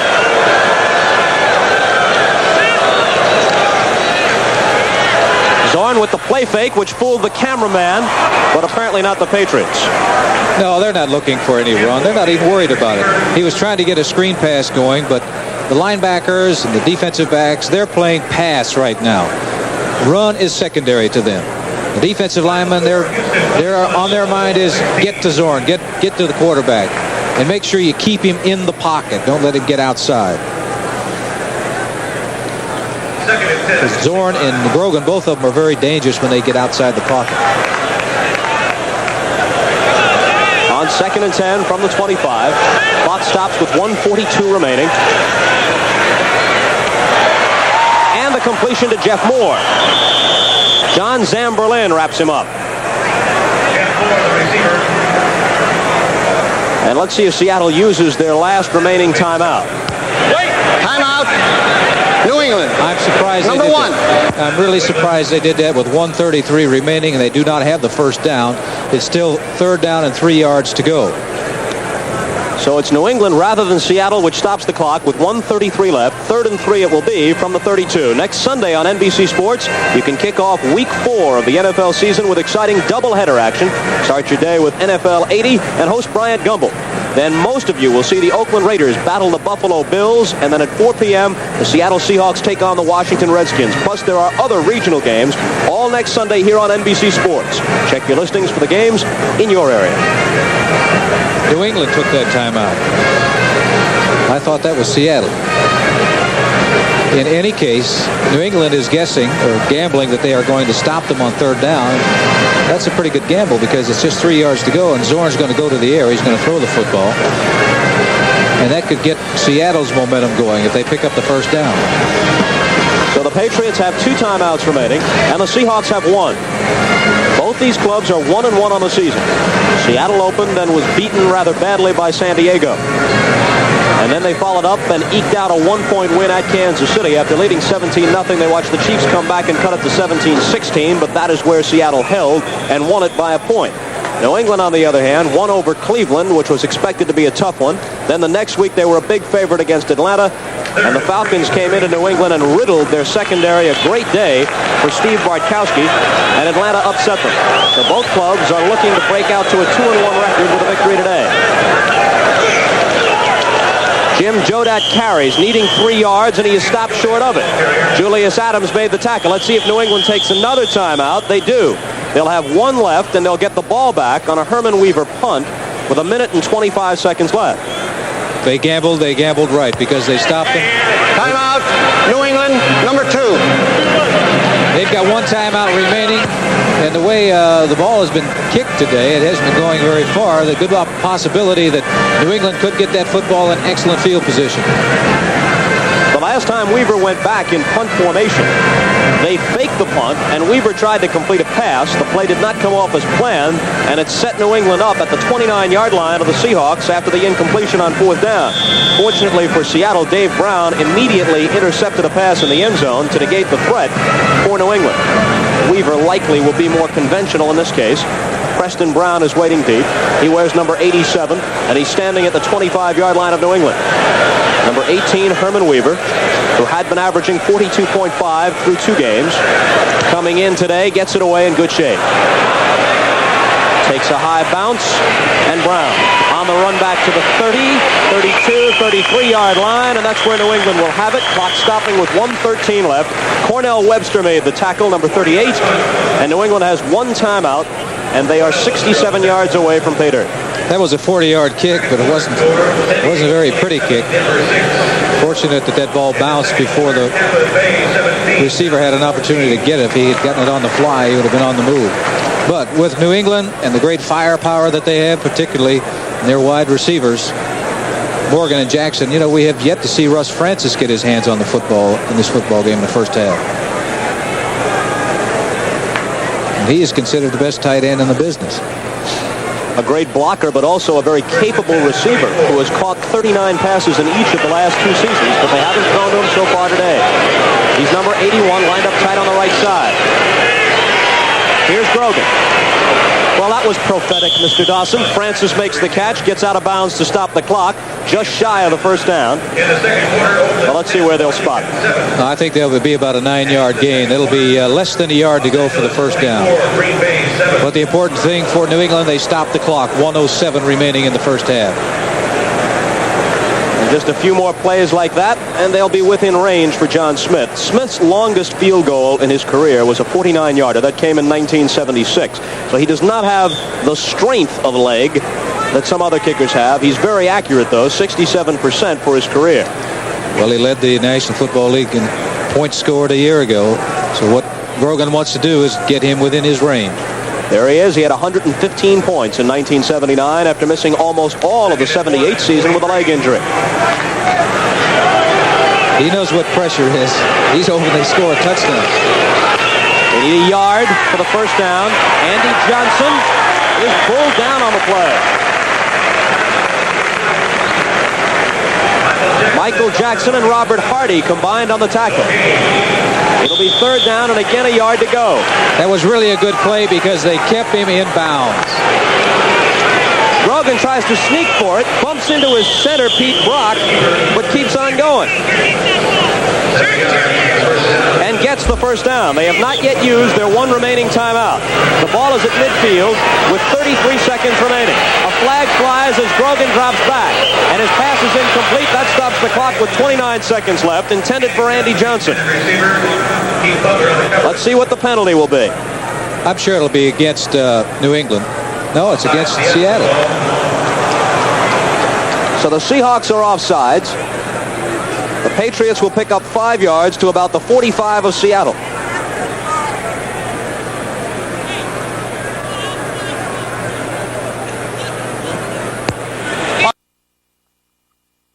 Offside, defense.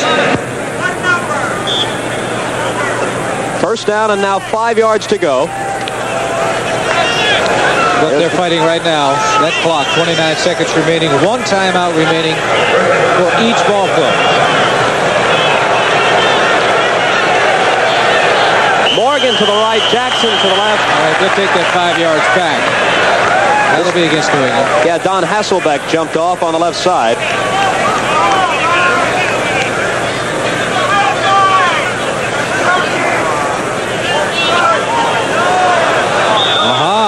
The tight end can move and get back in position. So the whistle never should have blown. There's no play there. Grogan pumps deep, and it's almost intercepted in the hands of John Harris, but he couldn't hold on. Well, I don't know where else you can hit him to catch the ball except right in the numbers. Grogan, that was a poor decision on his part to throw that ball right down the middle of the field because the only one there was number 44, John Harris. Just to explain the previous play again, Hasselbeck did jump off. There was no contact made. He came back. The whistle should not have blown. There should not have been a penalty. Pat Haggerty, realizing that, simply called it, as we used to in the playground, a do-over. A do-over. Now we've got 2nd and 5 from the 45 with 22 seconds left. New England still has the 1 timeout remaining. We're tied at 17 apiece. We were tied at 3 at the end of the first quarter as Smith and Herrera traded field goals. Each quarterback has thrown 2 touchdown passes in the second quarter. To the sideline, that's a good play. Foreman gets out of bounds and stops the clock inside the 40. That gives them the first down, I believe. Right there.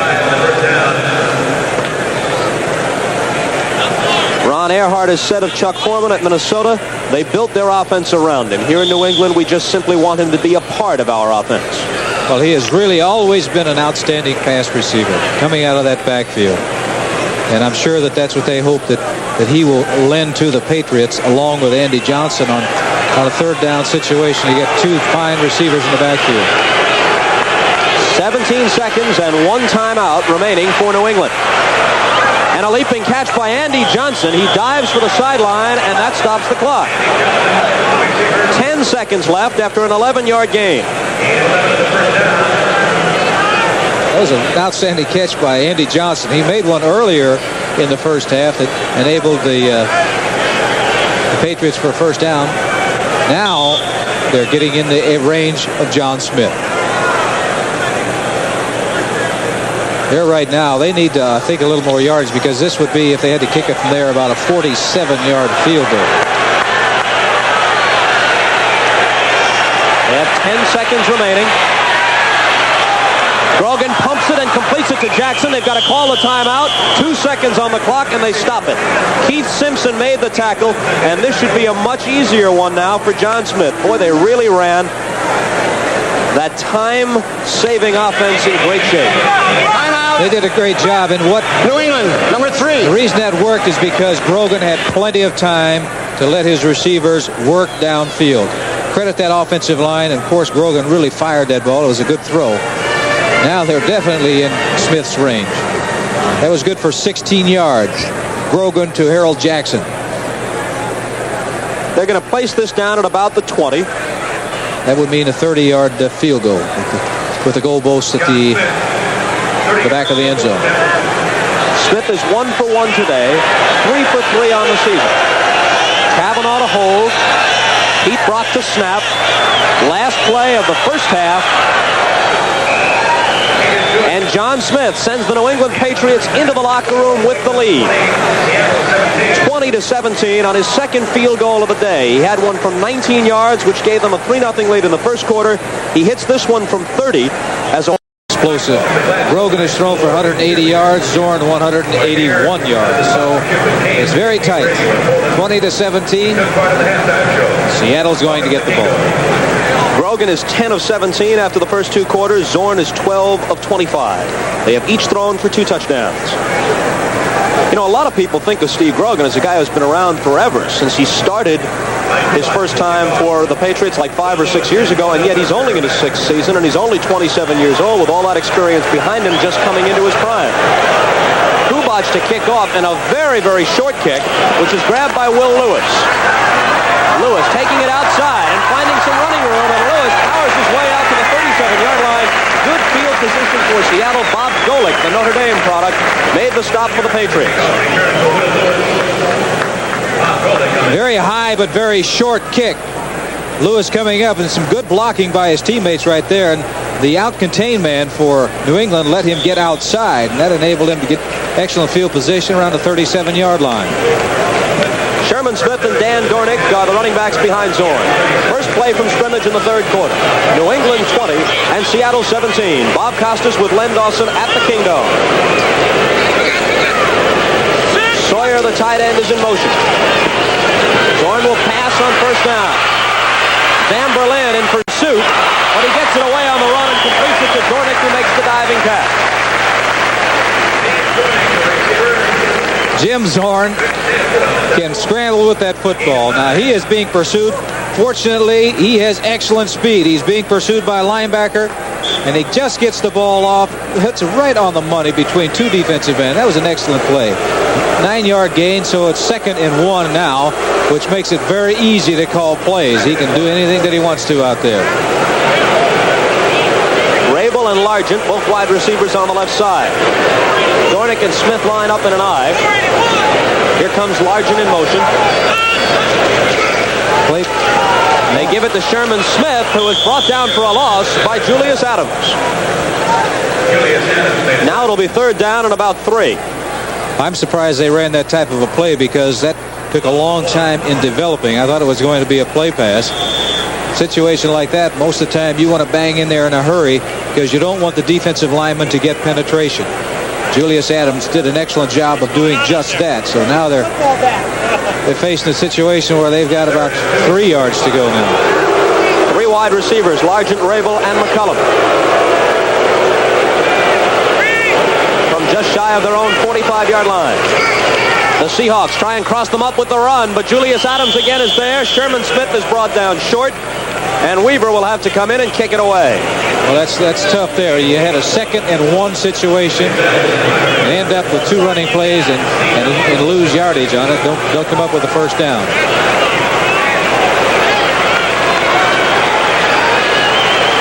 Minutes and 55 seconds to play, third quarter. And and they may decide to go for it. Well, the offensive unit is still in the football game. So they will not bring Herman Weaver out. They will go for it on 4th and a long one. Ron Essing, who normally plays tackle, is in as a second tight end along with Sawyer. They need a long yard. Dornick trying to nudge his way there, and it all depends upon where they spot it. It's very, very close. Well, that's another long developing running play. He's faking the pitch out and coming back to his fullback. The official wants the change to come on, I believe.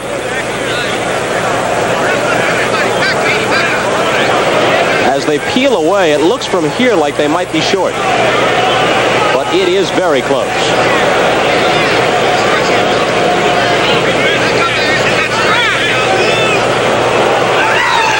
New England has stopped them. They had 2nd and 1. They took 3 cracks at it. They come up a few inches short, and the Patriots have the ball in Seahawk territory at the 47. Here it is. Zorn is faking sort of a pitch out. There's no one there. Slow developing to come up to that line of scrimmage, so they came up short. That is really a big play for both sides, because for Seattle, they needed a little momentum going, some drive going. They end up 2nd and 1 and can't even come up with a first down after 3 shots at it. So Steve Grogan now will try to add to the 3-point lead, and let's see if he goes for big points right away. No, he doesn't. Hands to Vegas Ferguson, who breaks a couple of tackles and turns it into about an 8-yard gain. John Harris, the free safety, made the stop. Ferguson, number 43. Coming up, and there's a good hold there. Coming up with 8-yard gain. Really got nailed there by 44 John Harris. But now it's a situation where it's 2nd and 2, much like Seattle was in just a moment ago.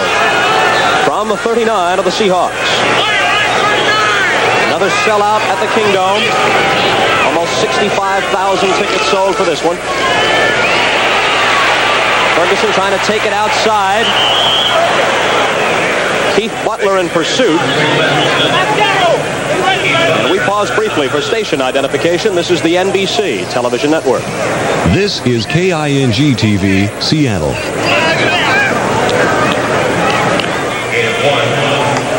Bob Costas with Len Dawson at the Kingdome. The Seahawks trailing the Patriots by 3, and New England trying to add some more to that.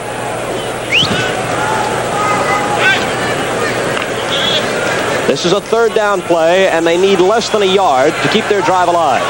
You have to assume here this is a 2-play situation. If they don't make it on 3rd down, I'm sure they probably go for it on 4th. 11:39 to play in the 3rd quarter. Tupu in motion. They've got the first down as Calhoun vaults over the pack. Stopped by Michael Jackson, but too late. That was the difference between that type of play and the plays Seattle was running. The ones that Seattle was running was more of a delayed play and gave the defensive lineman an opportunity to get some penetration, which they did. That play, get that ball to that back as quickly as you possibly can, as deep in the backfield as you possibly can, so that he has the opportunity to go up and over, and that's what happened that time. Don Calhoun, who got that first down, is in his 7th season. Gets a chance to start this year with Sam Cunningham, still embroiled in that contract dispute with the Patriots. 4 Patriot players: Sam Cunningham, backup quarterback Tom Owen, Richard Bishop, and this is Calhoun again. Another good run. Calhoun down to the 25-yard line before Dave Brown got him. 11-yard gain for Calhoun. Now, things have changed right now. That line of scrimmage is being controlled by New England. A good hold, good blocking. Vegas Ferguson, the back, made a good block. Picking up 11 yards, another first down. This is what the Patriots want to do. They want to establish that running game, control the line of scrimmage, and then throw the ball with play-action passes. I'll tell you more about those holdouts in just a moment when we have time. Vegas Ferguson carries on first down, gets about 3. Sam Cunningham, Tom Owen, Richard Bishop, and most importantly, defensive back Mike Haynes, all unsigned by the Patriots, and apparently very little progress towards signing them. So Ron Earhart will do without those 4 in all likelihood for the entire 1980 season.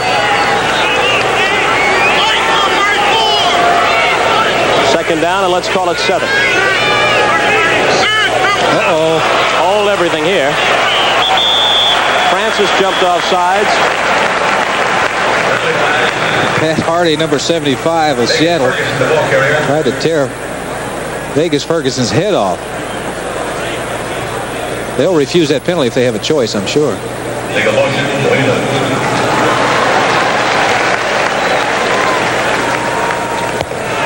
Illegal motion, offense, decline. Yes. Refused that penalty because it was about a 3-yard loss, 3 to 4 yard loss. Matter of fact, 6-yard loss. So they'd have been better off if he'd have jumped off sides a lot sooner. Just cost them 5 yards. Brings up third down and 12 with 13 yards to go. 9:54 remaining in the quarter.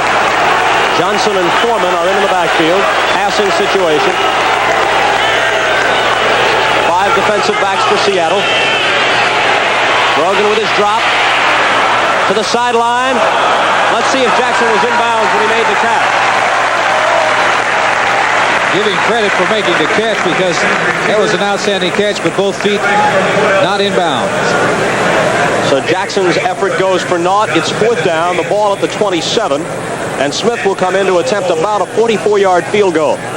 He's 2 for 2 so far today, but this will be his longest attempt. He's hit from 19, and then on the last play of the first half from 30. Kavanaugh is his holder. Kneeling at the 34. It is a 44-yard attempt.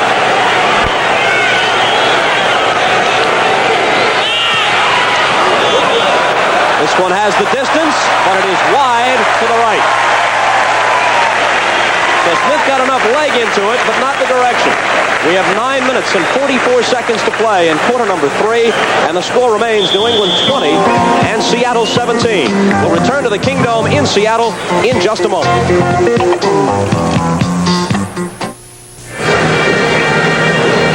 A huddle along the sidelines. Ron Earhart looking in. That's Earhart wearing the white T-shirt. His arms outstretched. Rogan there, Francis, and the backup quarterback, Matt Kavanaugh.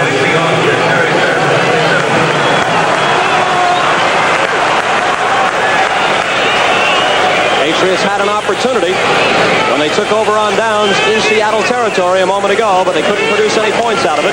It remains a 20-17 game, and Zorn goes to the air with the play fake, and now the scramble.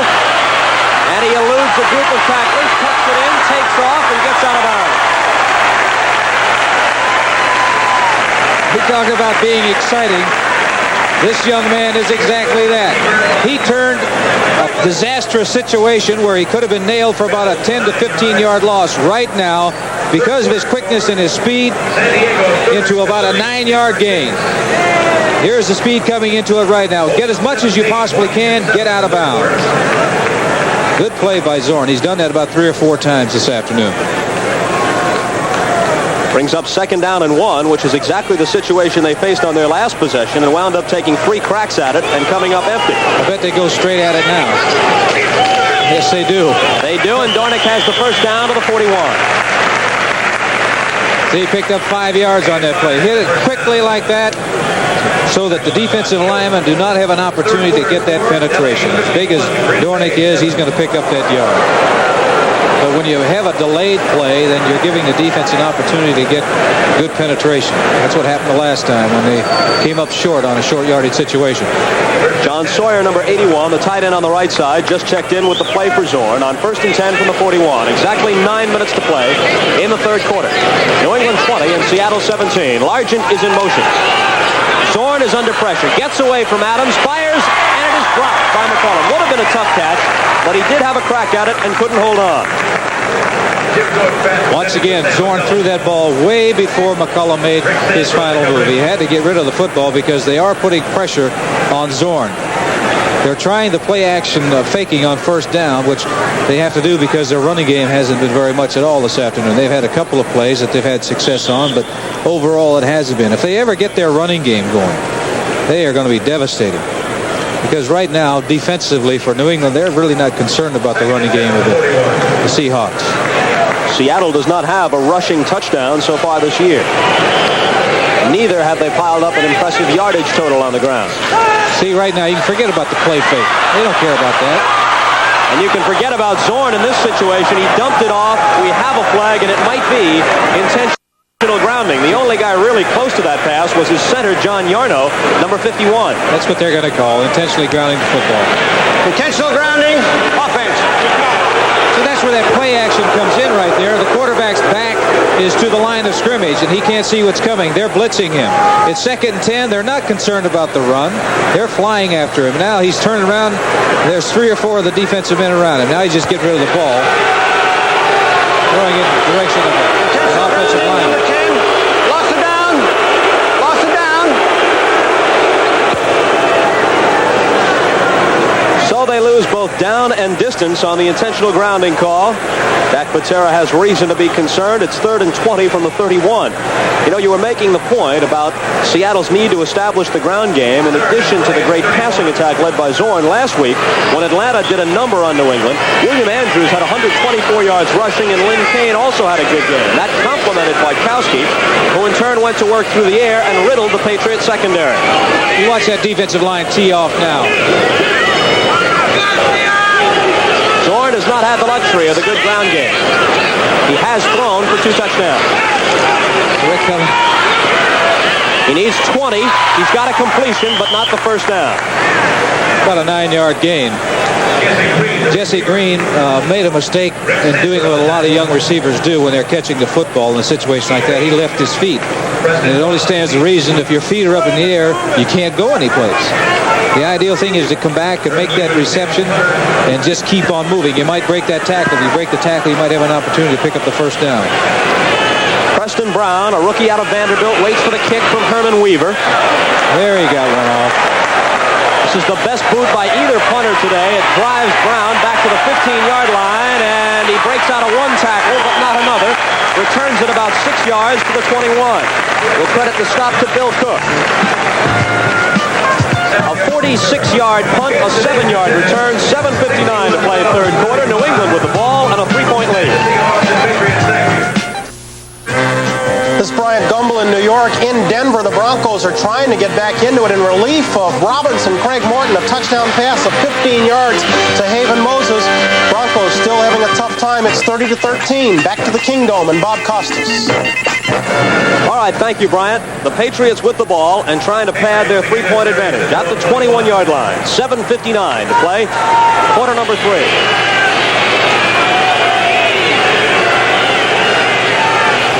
Jackson in motion. Hand off to Ferguson. And a rude how do you do from Terry Beeson. That's what he does best. Number 58, Terry Beeson. He is a hitter. He does very well against the running game. They take him out in a lot of passing situations. Just like right now, they're anticipating the pass because he doesn't cover as well as he does the running game. That time he really stuffed him. And it's Joe Norman who comes in to replace him. No gain on the play. 2nd down and 10. Jackson goes right. Morgan goes left. We got a preview of the type of game this was going to be when these two clubs clashed in the last preseason game, which was nationally televised by NBC, and Seattle won 30-23. Here it's 20-17 in favor of New England. Ferguson makes the catch and is brought down by Dave Brown. Ferguson was an outstanding running back at Notre Dame, but they never threw to him that much, and he has confessed that he's concerned about that part of his game. He made the catch that time, though. That's why they're bringing in a couple of men who are outstanding receivers. Andy Johnson, number 32. Chuck Foreman, number 22. This is their specialty. It's a 3rd down, 4 situation. This is a time when you look for those backs. Seattle expecting the pass, goes with their nickel defense again. That means Will Lewis, a rookie from Millersville State, has come in. Millersville State, by the way, is just outside Lancaster, Pennsylvania. For those of you like me who didn't know, Russ Francis makes the 3rd down catch. And he's out to around the 46-yard line of New England. They got 19 on this play, Lenny. The middle generally is wide open for that tight end when they double the outside receivers. This is a good throw right on the money to number 81, Russ Francis. Now, this is just the 2nd pass that he's caught in the ball game so far. Both of them resulted in first downs, but that is a man that you should use and use more often. We move inside, 6 minutes to play in the third quarter. And Ferguson gets the call again, following his blockers well.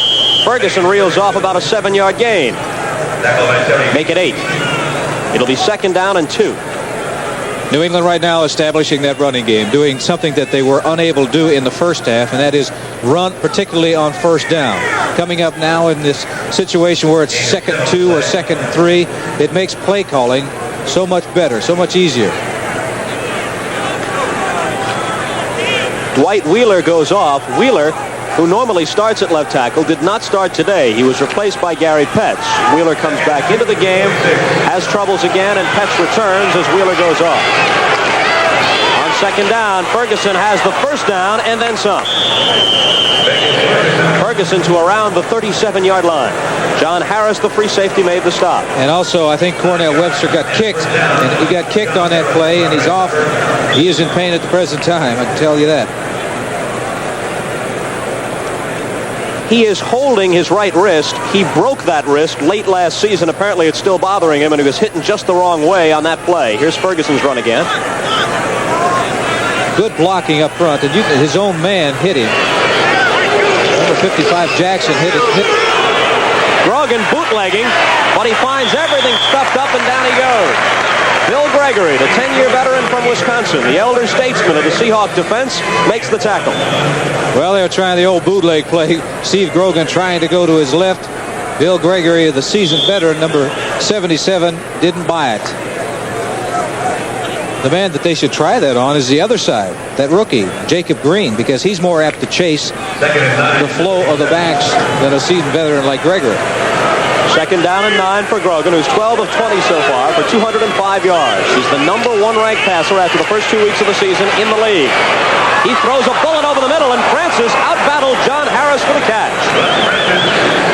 I was saying they ought to throw the ball more often to number 81, Russ Francis, because that ball very easily could have been intercepted. The ball is thrown well. It's thrown hard by Grogan. Good pass protection. Francis just simply takes the ball away from number 44, John Harris. See right there, he's holding that ball up so that there's no question that he made the reception. Stanley Morgan, number 86, limping off the field.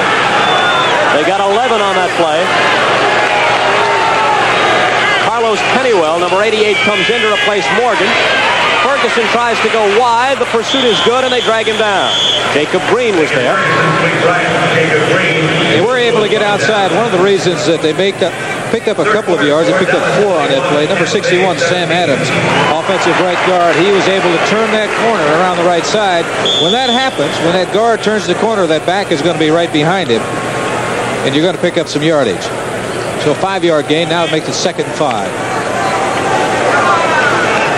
Right now, New England has been controlling that line of scrimmage. They've been moving that ball on the ground very well. Francis coming up with a couple of big catches. Ferguson goes out. Ivory is in to replace him. Ivory and Calhoun behind Grogan. 2.5 minutes to play in a thus far scoreless third quarter. Calhoun cut down. It'll be 3rd down and about 2 or 3. Keith Simpson, the strong safety, gets credit for the tackle. The left linebacker, Michael Jackson, helped him.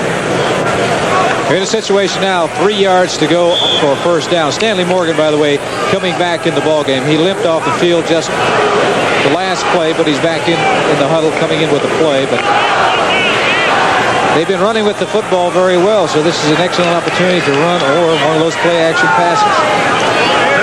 It's 3rd down and 3. I don't think maybe they're going to run because they did not bring in Foreman and Andy Johnson. They've looked to Francis on 3rd down situations before. They try Ivory this time. He has the first down and the touchdown.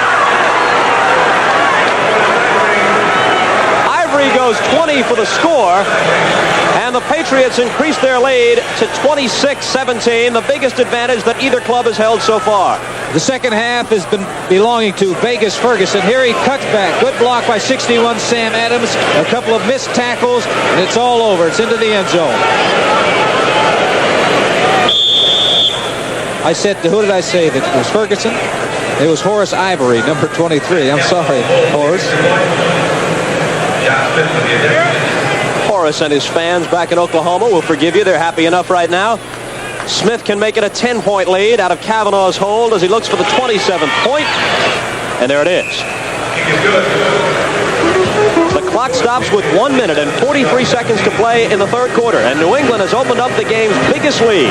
They're up by 10 over the Seahawks at the Kingdome.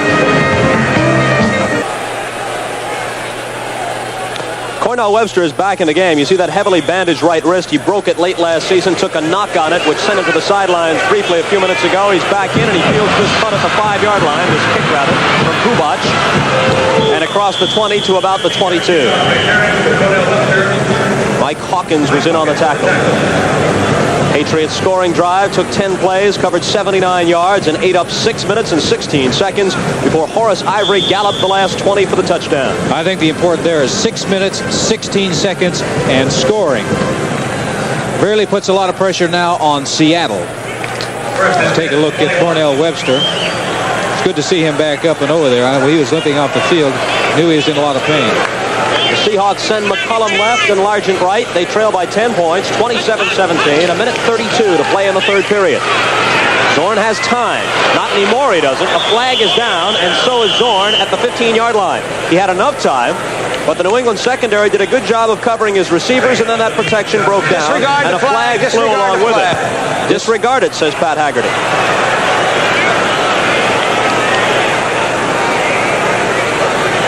Somebody dropped the flag inadvertently. The play stands. A loss of 6. If it had been against Seattle, New England would have refused the penalty out of 5-yard loss on that play. Second down, and they are calling it a 5-yard loss. So it'll be second down and 15. 3 wide receivers as Rabel joins Largent and McCullum. Zorn again under a heavy rush. This time he escaped. Zorn, one of the great running quarterbacks, was spun down finally at the 34-yard line. Sam McCullum threw a good block for him to spring him for extra yardage. First down yardage. Mike Hawkins, number 59, a linebacker, made an excellent tackle because had Zorn escaped him, he picked up 18 yards as it was. He was off and running. Now, Zorn, bear in mind, when you talk about runners and how fast you are, they always judge you by the 40-yard dash. And he runs the 40 yards in about 4.6. That's the speed of running backs. Last half minute of the third quarter.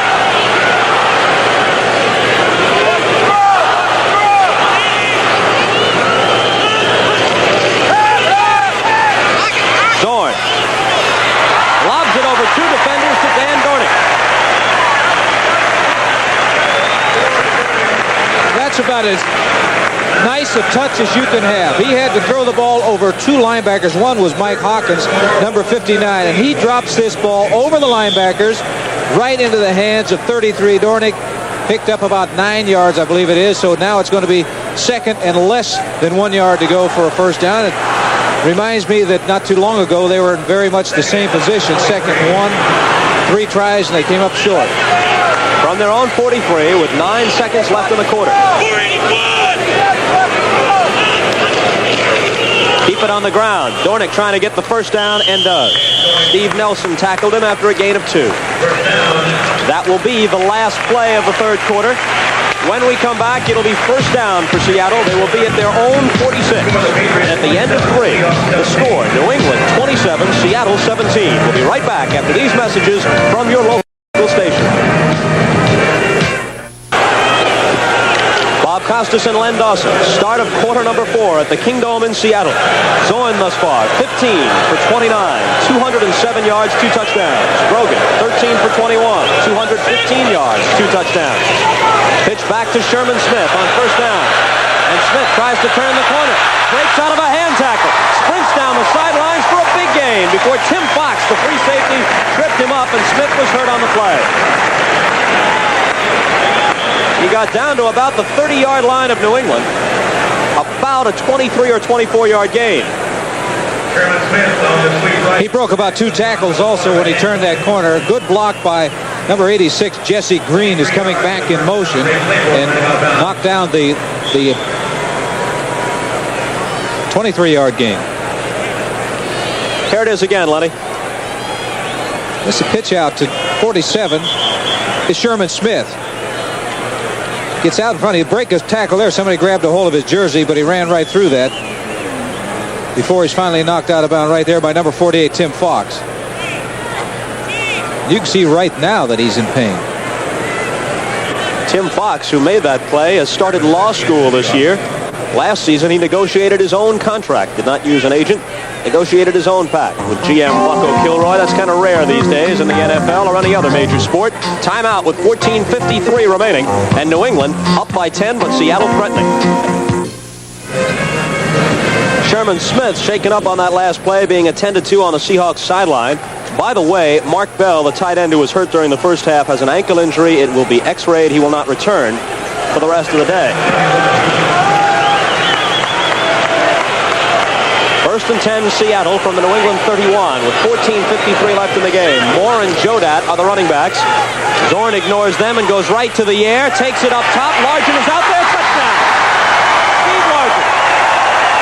His second touchdown catch of the day, his second touchdown catch of the year. He had been shut out in the first two games. This time, he got behind Roland James and a 31-yard scoring strike from Zorn. Jim Zorn goes back in the pocket. He maintains his composure because he has to step up right there.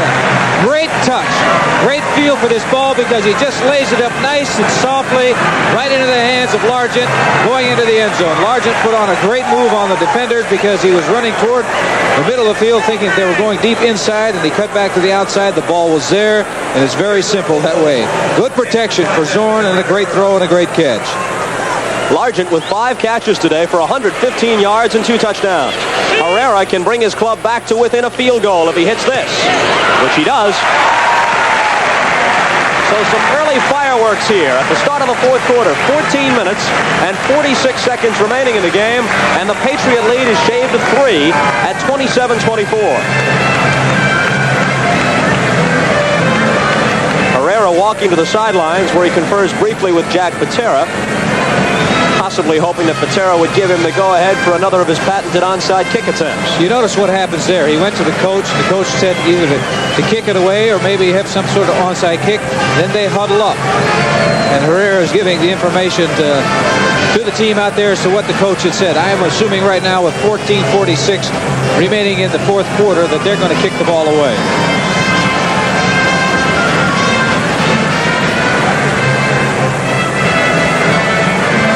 Taking no chances, however. New England sends Ivory deep, but more importantly, a bunch of people up close to defend against that onside kick. New England has been burned before by this man, number 1, Efren Herrera. Does an outstanding job of onside kicking. That's an art that some kickers really never develop. Last week, I worked a game in Miami where George Roberts, the punter, came up with an onside punt following a safety. I don't know how they did that. I doubt they ever practiced It it. worked for them and helped them pull out a miracle victory over Cincinnati. Here's Ivory. Across the 15, across the 20, across the 30-yard line. Horace Ivory has done a good job running back kicks, and he also has a 20-yard scoring run today from scrimmage for the Patriots.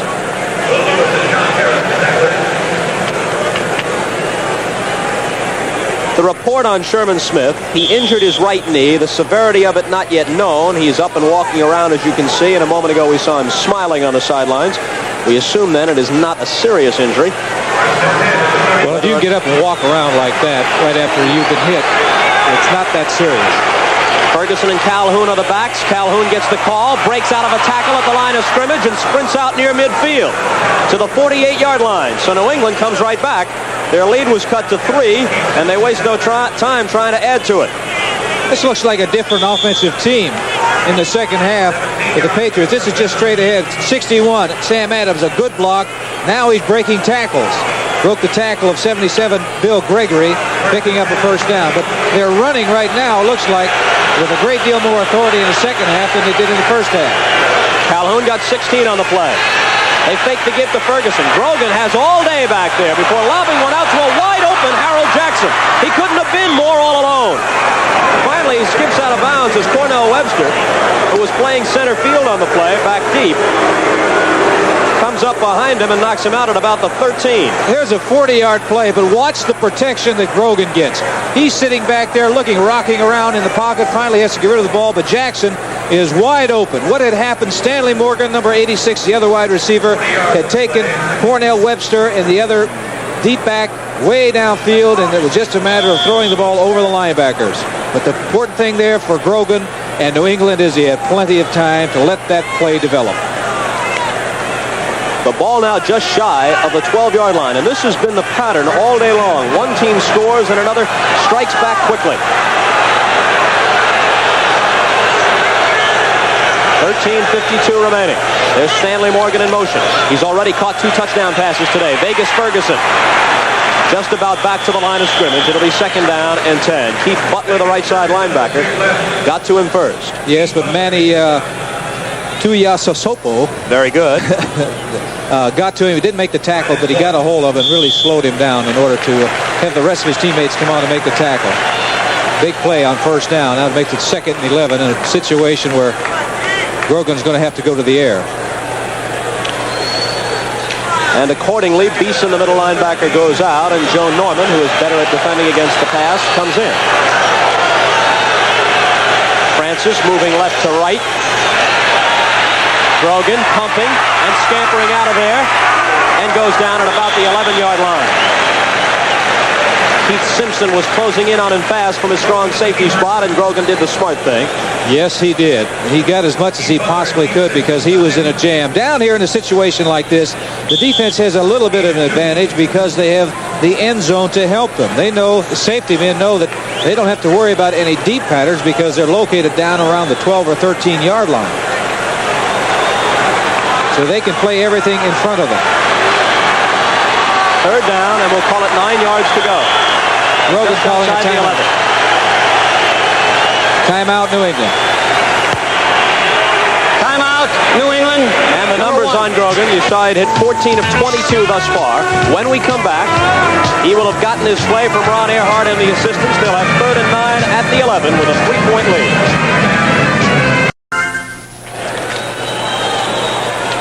One of the better-looking spectators at the Kingdome. You don't mean the one with the beard? I was afraid you might say that. No, that's not who I was referring to.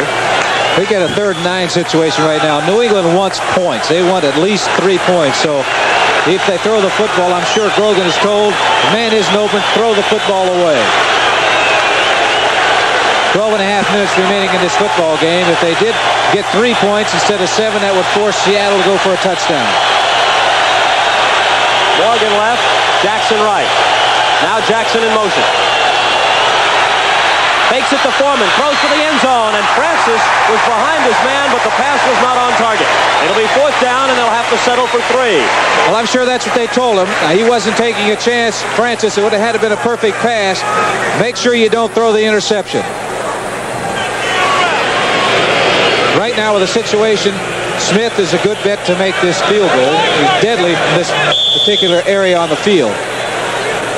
He's 2 for 3 so far today. They get a 6-point lead with approximately 12 and a half minutes remaining in this football game. That forces Seattle to go for a touchdown. Kavanaugh kneeling at the 19. It's a 29-yard attempt. Smith has hit from 19 and 30. He has missed from 44. He is 4 of 5 on the year. And you can make that 5 of 6 for the season and 3 of 4 today as he drills home a 29-yarder. The fans confer over the situation. Hello. And for the moment at least, goodbye with New England up by 6. The kick by Hubat. Taken by Cornell Webster. Cornell Webster across the 25 and belted down at about the 28. Larry McGrew in on the tackle. 22-yard return. 12 minutes and 13 seconds remaining. And Seattle within a touchdown of a tie. A touchdown and a point after would put them ahead. They trail 30-24. Cornell Webster going off the field. He is very intent in running that back. He just completely sacrificed his body. Zorn coming up now is 16 for 31, 238 yards and 3 touchdowns with no interceptions. He has been the man for Seattle today. And he'll go to his air game again. Swings it out of the backfield to Jeff Moore, and Moore skips out of bounds. Tonight at 7 o'clock Eastern, 6 Central and Mountain, don't miss the season premiere of Chips, Punch, wrench ends up over his head tonight to save a woman from a watery grave. Then at 8 Eastern, 7 Central in Mountain, it's James Michener's Centennial, one of the biggest movies ever made. Robert Conrad, and this week at least the ubiquitous Richard Chamberlain star in Centennial. Chips and Centennial will be seen 1 hour earlier than originally scheduled due to the presidential debate. On the West Coast, you will see the debates live at 7, followed by Chips at 8 and Centennial at 9. Second down and about 9 yards to go. Coming after him. He's going up top. Up top, and he's got his man. Steve Rabel made the catch. Rabel got behind Claiborne. Claiborne eventually dragged him down at the 31-yard line of New England. They had the blitz coming. They were going after Zorn. He sees it. He reads it. You can see them coming after him. He throws it up top. Rabel is there. He's got to step on his man, Claiborne, number 26. A perfect pass. A perfect pass, a nice and soft pass. It's easy to catch. They come up with a 40-yard gain, very much now in scoring position. As I said before, New England wanted that 3 points because they want to force Seattle to go for a touchdown. But there's so much time left now, I'm sure Seattle would settle for 3. And they have done it all on the left arm of Jim Zorn. His running game has been almost non-existent.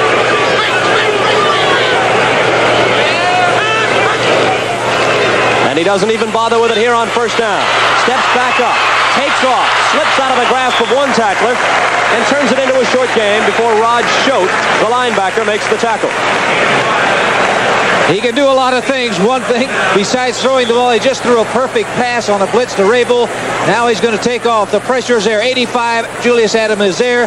And Schote, 56, just gets a hold of his foot and trips him up, but he comes up with a 5-yard gain. He turned a nothing play into a 5-yard gain strictly because of his versatility. Second and 5 at 26. Jack Patera glancing at the scoreboard, which shows 10:45 remaining. His club down by 6. Second down and 5 from the New England 26. Pitches it back to Jeff Moore. Moore needs 5 yards. Moore has the 5 yards. And then some.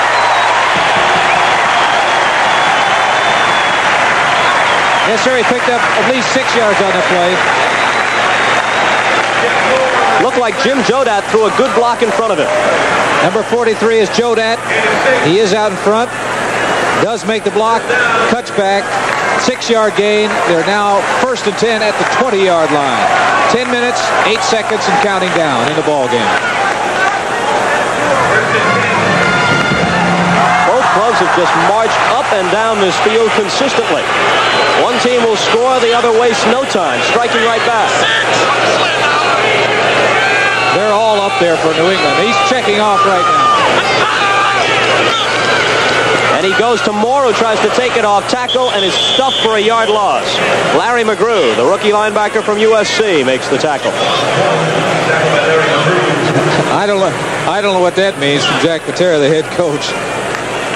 Apparently he finds some of these proceedings humorous. I don't believe he does. I don't think he thought that last play was humorous because they lost a yard on it. That was an audible. He was checking off at the line of scrimmage. New England had virtually all of their defensive men up or near the line of scrimmage. Clock moving with 9:15 left. Steve Nelson, number 57, out of the ball game.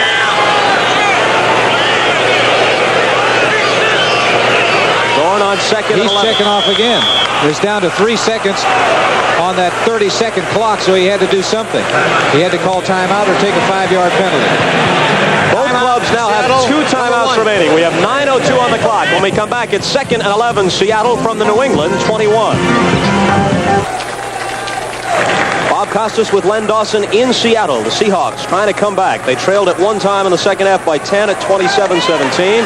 Now the count reads New England 30 and Seattle 24. The Seahawks on the move at the 21 of the Patriots. 9:02 remaining. Second down and 11. A good look at Jim Zorn. A good look at all the defensive players up near the line of scrimmage. They're coming after him, too. Quick drop, a lob throw out there. He's got McCullum, and this game is tied. The flag is down.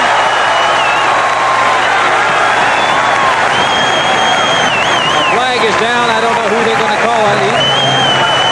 It is against New England, and the touchdown stands. I could take a look at Zorn jumping about 4 feet up in the air to tell who was on. Defense, dirt. So when you blitz and you go all out with a safety blitz, some you get burned. This time Jordan read it. He checked off. He knew what was happening. They're coming after him. He lays it up in the air. You can see all the defensive men coming after. Fine throw. The defensive man had no idea where the ball was. He tried to grab him as he was going by, but for not. 6 points for Seattle. It's now tied. An extra point would put them ahead. McCollum's second touchdown today, his fourth of the year. Zorn's fourth touchdown pass of the game. The point after is added by Herrera, and with 8 minutes and 57 seconds remaining, we have got a wild one. The Seahawks 31 and the Patriots 30. Largen and McCollum each have caught 2 touchdown passes. Zorn calling home to tell his mom and dad that he has hit for 4 touchdown passes, 4th time in his career that he's done that. And also, he's 42 yards rushing. He and Joe Dat tied for that. 300 yards passing so far. This game is far from over.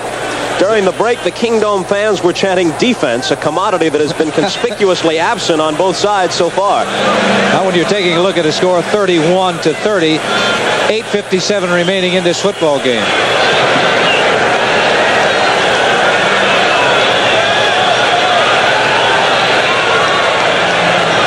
Welcome to those of you who have been watching San Diego and Denver. I'm Bob Costas along with Len Dawson. We're at the Kingdome in Seattle, and we have got a whale of a ball game on our hands.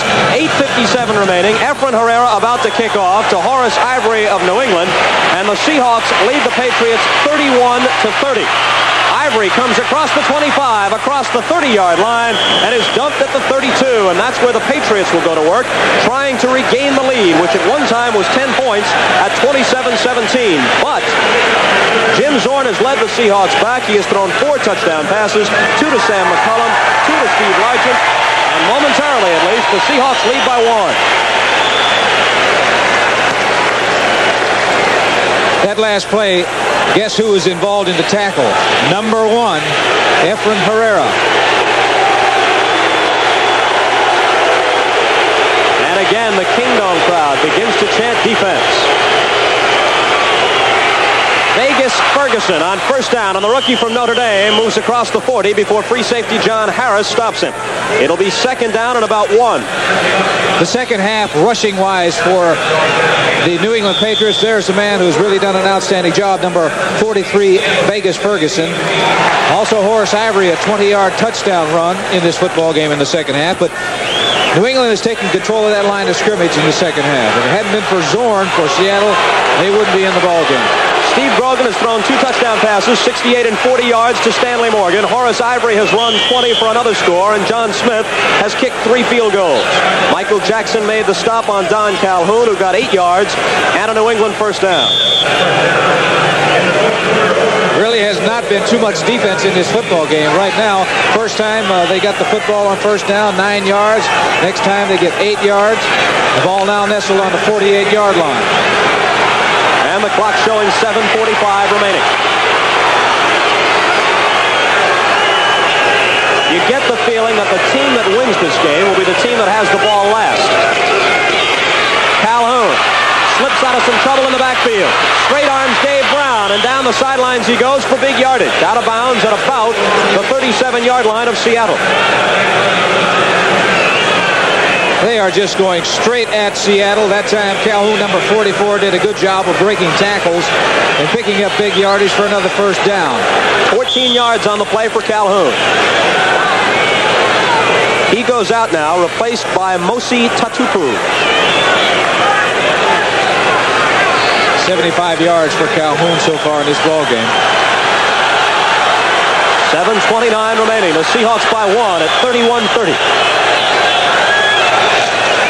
First and 10, New England. Tatupu.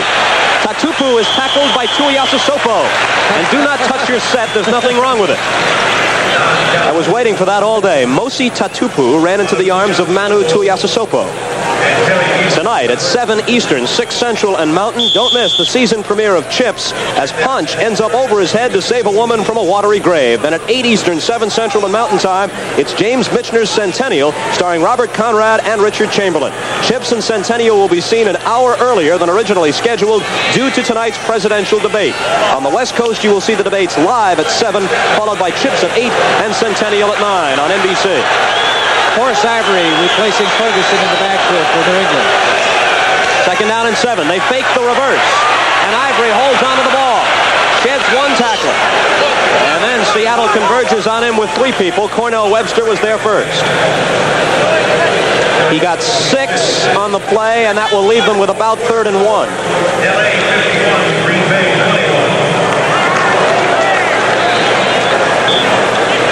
21. Clock is moving with 6 minutes and 18 seconds remaining. Harold Jackson is departing. They will bring in Don Hasselbeck and go with a 2 tight end offense in all likelihood. Francis and Hasselbeck needing just a yard on 3rd down. Ivory's out of the ball game. Ferguson back in. They've got Ferguson and Tatupu in the backfield behind Grogan. Tatupu looking for a yard, which would give them the first down. Tackled by Terry Beeson. They haven't moved the sticks yet. They want him out there. They want to measure. Here's referee Pat Haggerty. And they are calling for the chains. Clock stop with 5 minutes and 50 seconds remaining. Seattle up by 1, but New England once again knocking at the door. Give him a couple of inches to go. Couple of inches to go. It's decision time. I think the decision will be to go for it. That's the man who has to make the decision, Ron Earhart. And he says, go ahead. We need about a foot, maybe less. You can pick it up.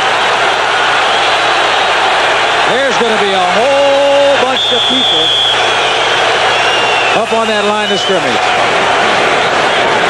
Would you be daring enough here to go with a play fake and lob it over everybody, trying for 6? I believe I'd give it to Tatupu. Grogan does just that. He's hit early. He got away from the first tackle. And now again, we have to wait and see where they spot it. Had he gone down when he was first hit, it would have been a loss and Seattle's ball. But he fought that tackle off and came close at least to the first down. He had great leg drive. If they made it, it's because of the great leg drive of Tatupu. Because he was hit in the backfield. They want to take a look at it. I think they made it by a couple of inches. Steve Grogan making sure he has the angle on it along with Pat Haggerty. Exactly 5:30 remaining in the game. By half the length of the football, first down. Wasn't even close.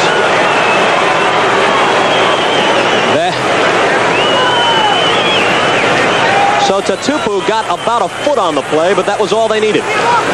He actually got about a yard and a half because he was hit in the backfield. Because, as I said, with a great leg drive, he was able to pick up that first down. And boy, that is important.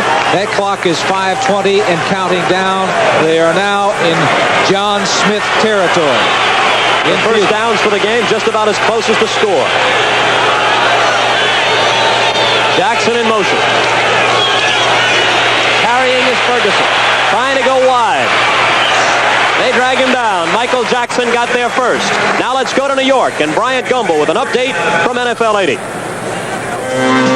Thank you, Bob Costas. At Mile High, San Diego put up some early points, an awful lot of them, but since then their offense has stalled. They've been forced to punt again. This time Jeff West getting it off, and Rick Upchurch being run out of bounds after just a 9-yard return. But Denver's offense is in business, trailing 30-13. Let's go back to the Kingdome in Seattle. Thanks, Bryant. So, the Magic, which carried the Broncos over the Cowboys a week ago, missing against the San Diego Chargers, at least so far.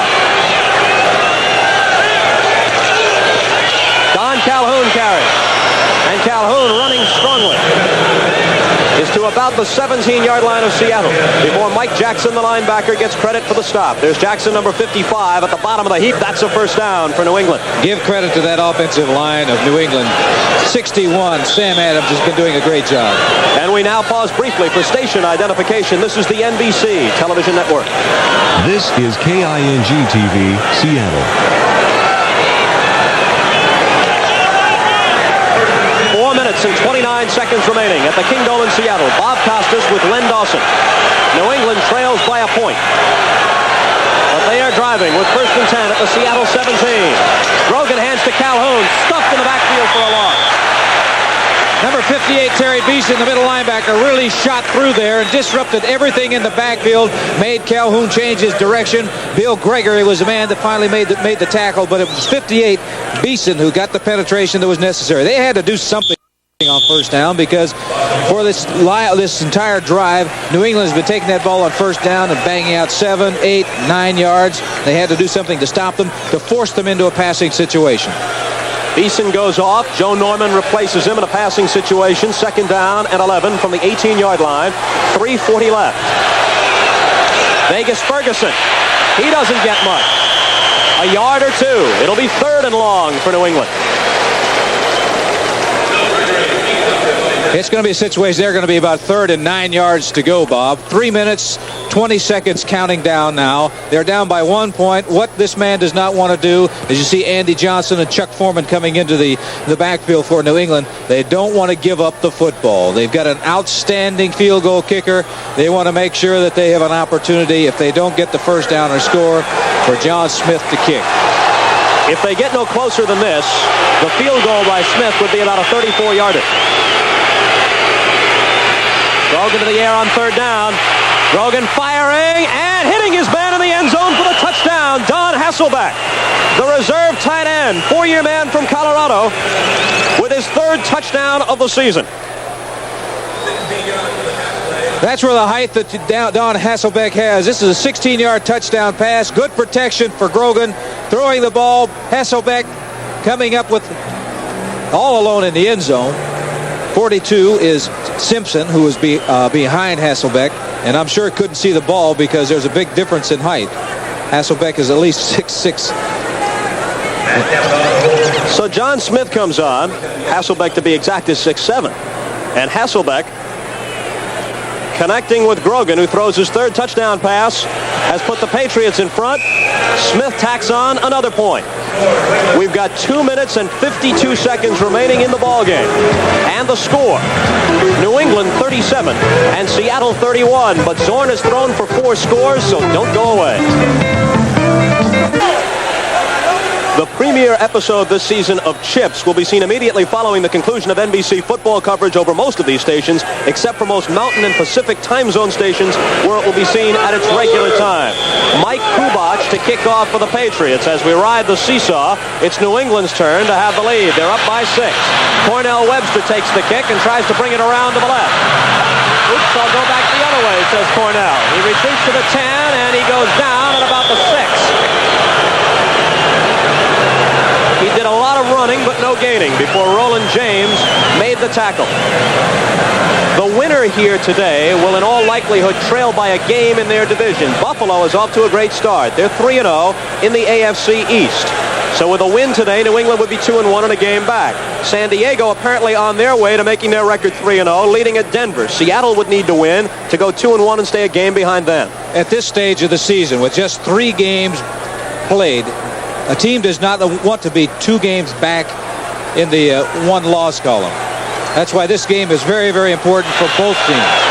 Seattle has been getting pretty good kick return work all day, but now in this crucial situation, they have bad field position, as Webster wasn't able to do anything with that kick. From inside their own 10, they start out, and Largent is the target. He saves them some valuable time by getting out of bounds near the 20, and that's close to a first down. It is a first down, apparently. It'll be a first down. Picked up 11 yards on that play. That was a real bad mistake by Cornell Webster, incidentally, on that kickoff return. You don't retreat like he did right there. You get as much yardage as you possibly can. Don't take the chance of putting your team in a big hole. And that's what he did.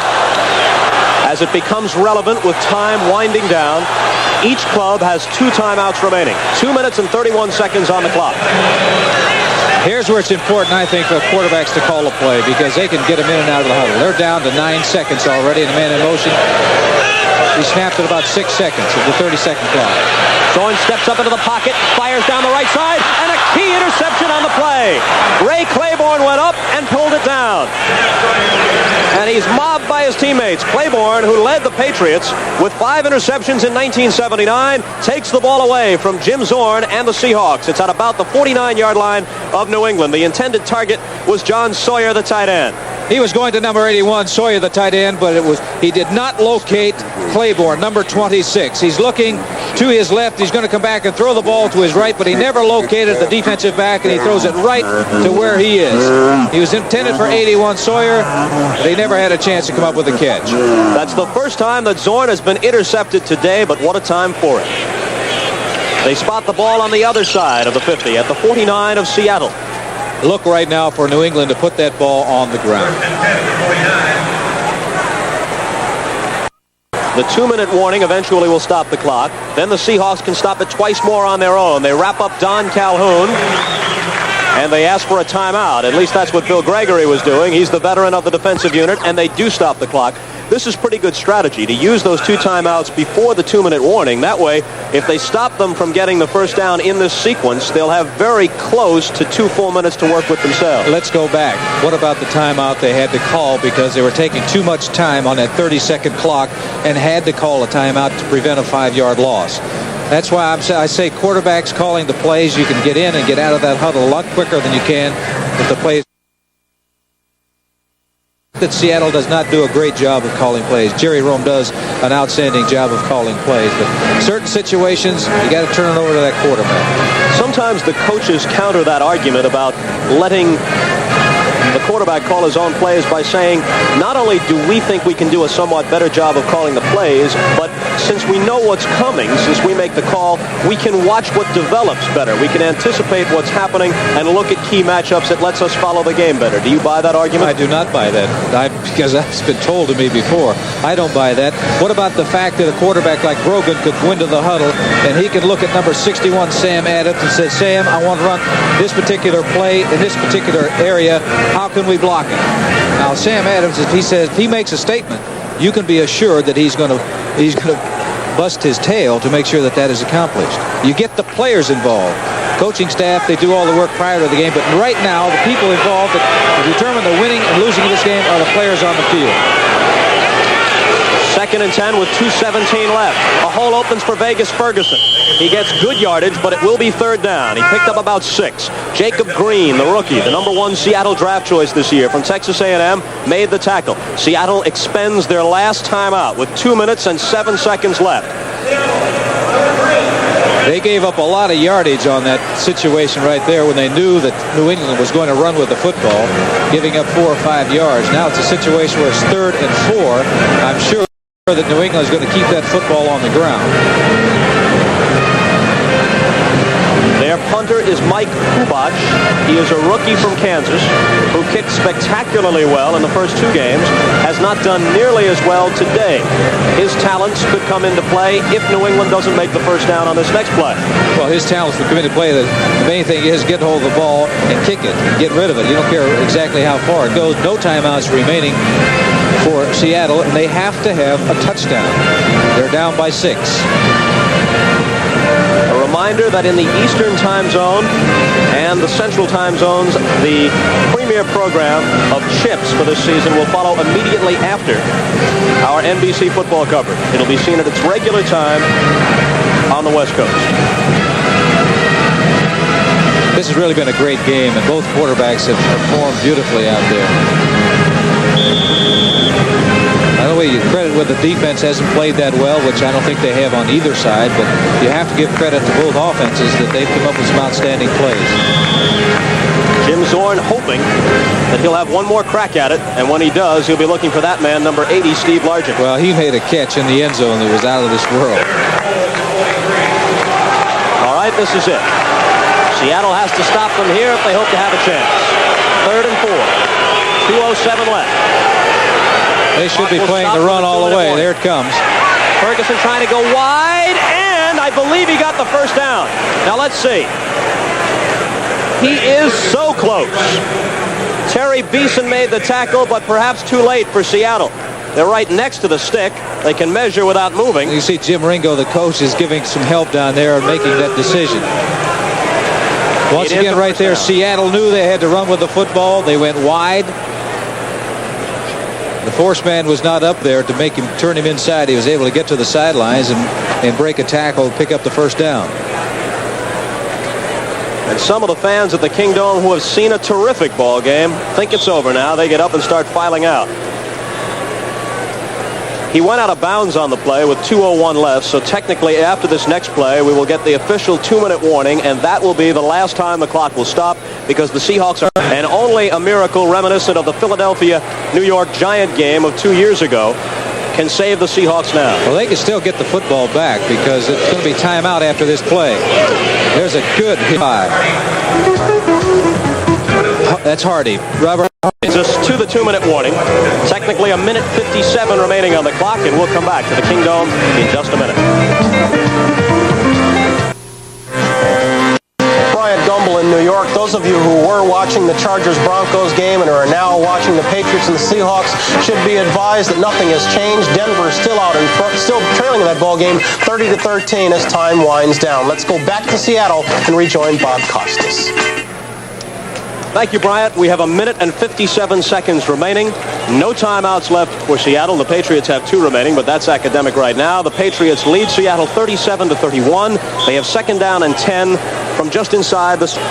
What Seattle's going to have to try to do is strip that ball from the ball carrier. And, of course, Grogan is telling his running backs, make sure first things first, you hold on to the football. But there's a good possibility that Seattle could get the ball back before this ball game is over. But they must stop New England. There'd be only seconds remaining if they can stop them. Here's Ferguson running well. Ferguson is down to around the 30-yard line.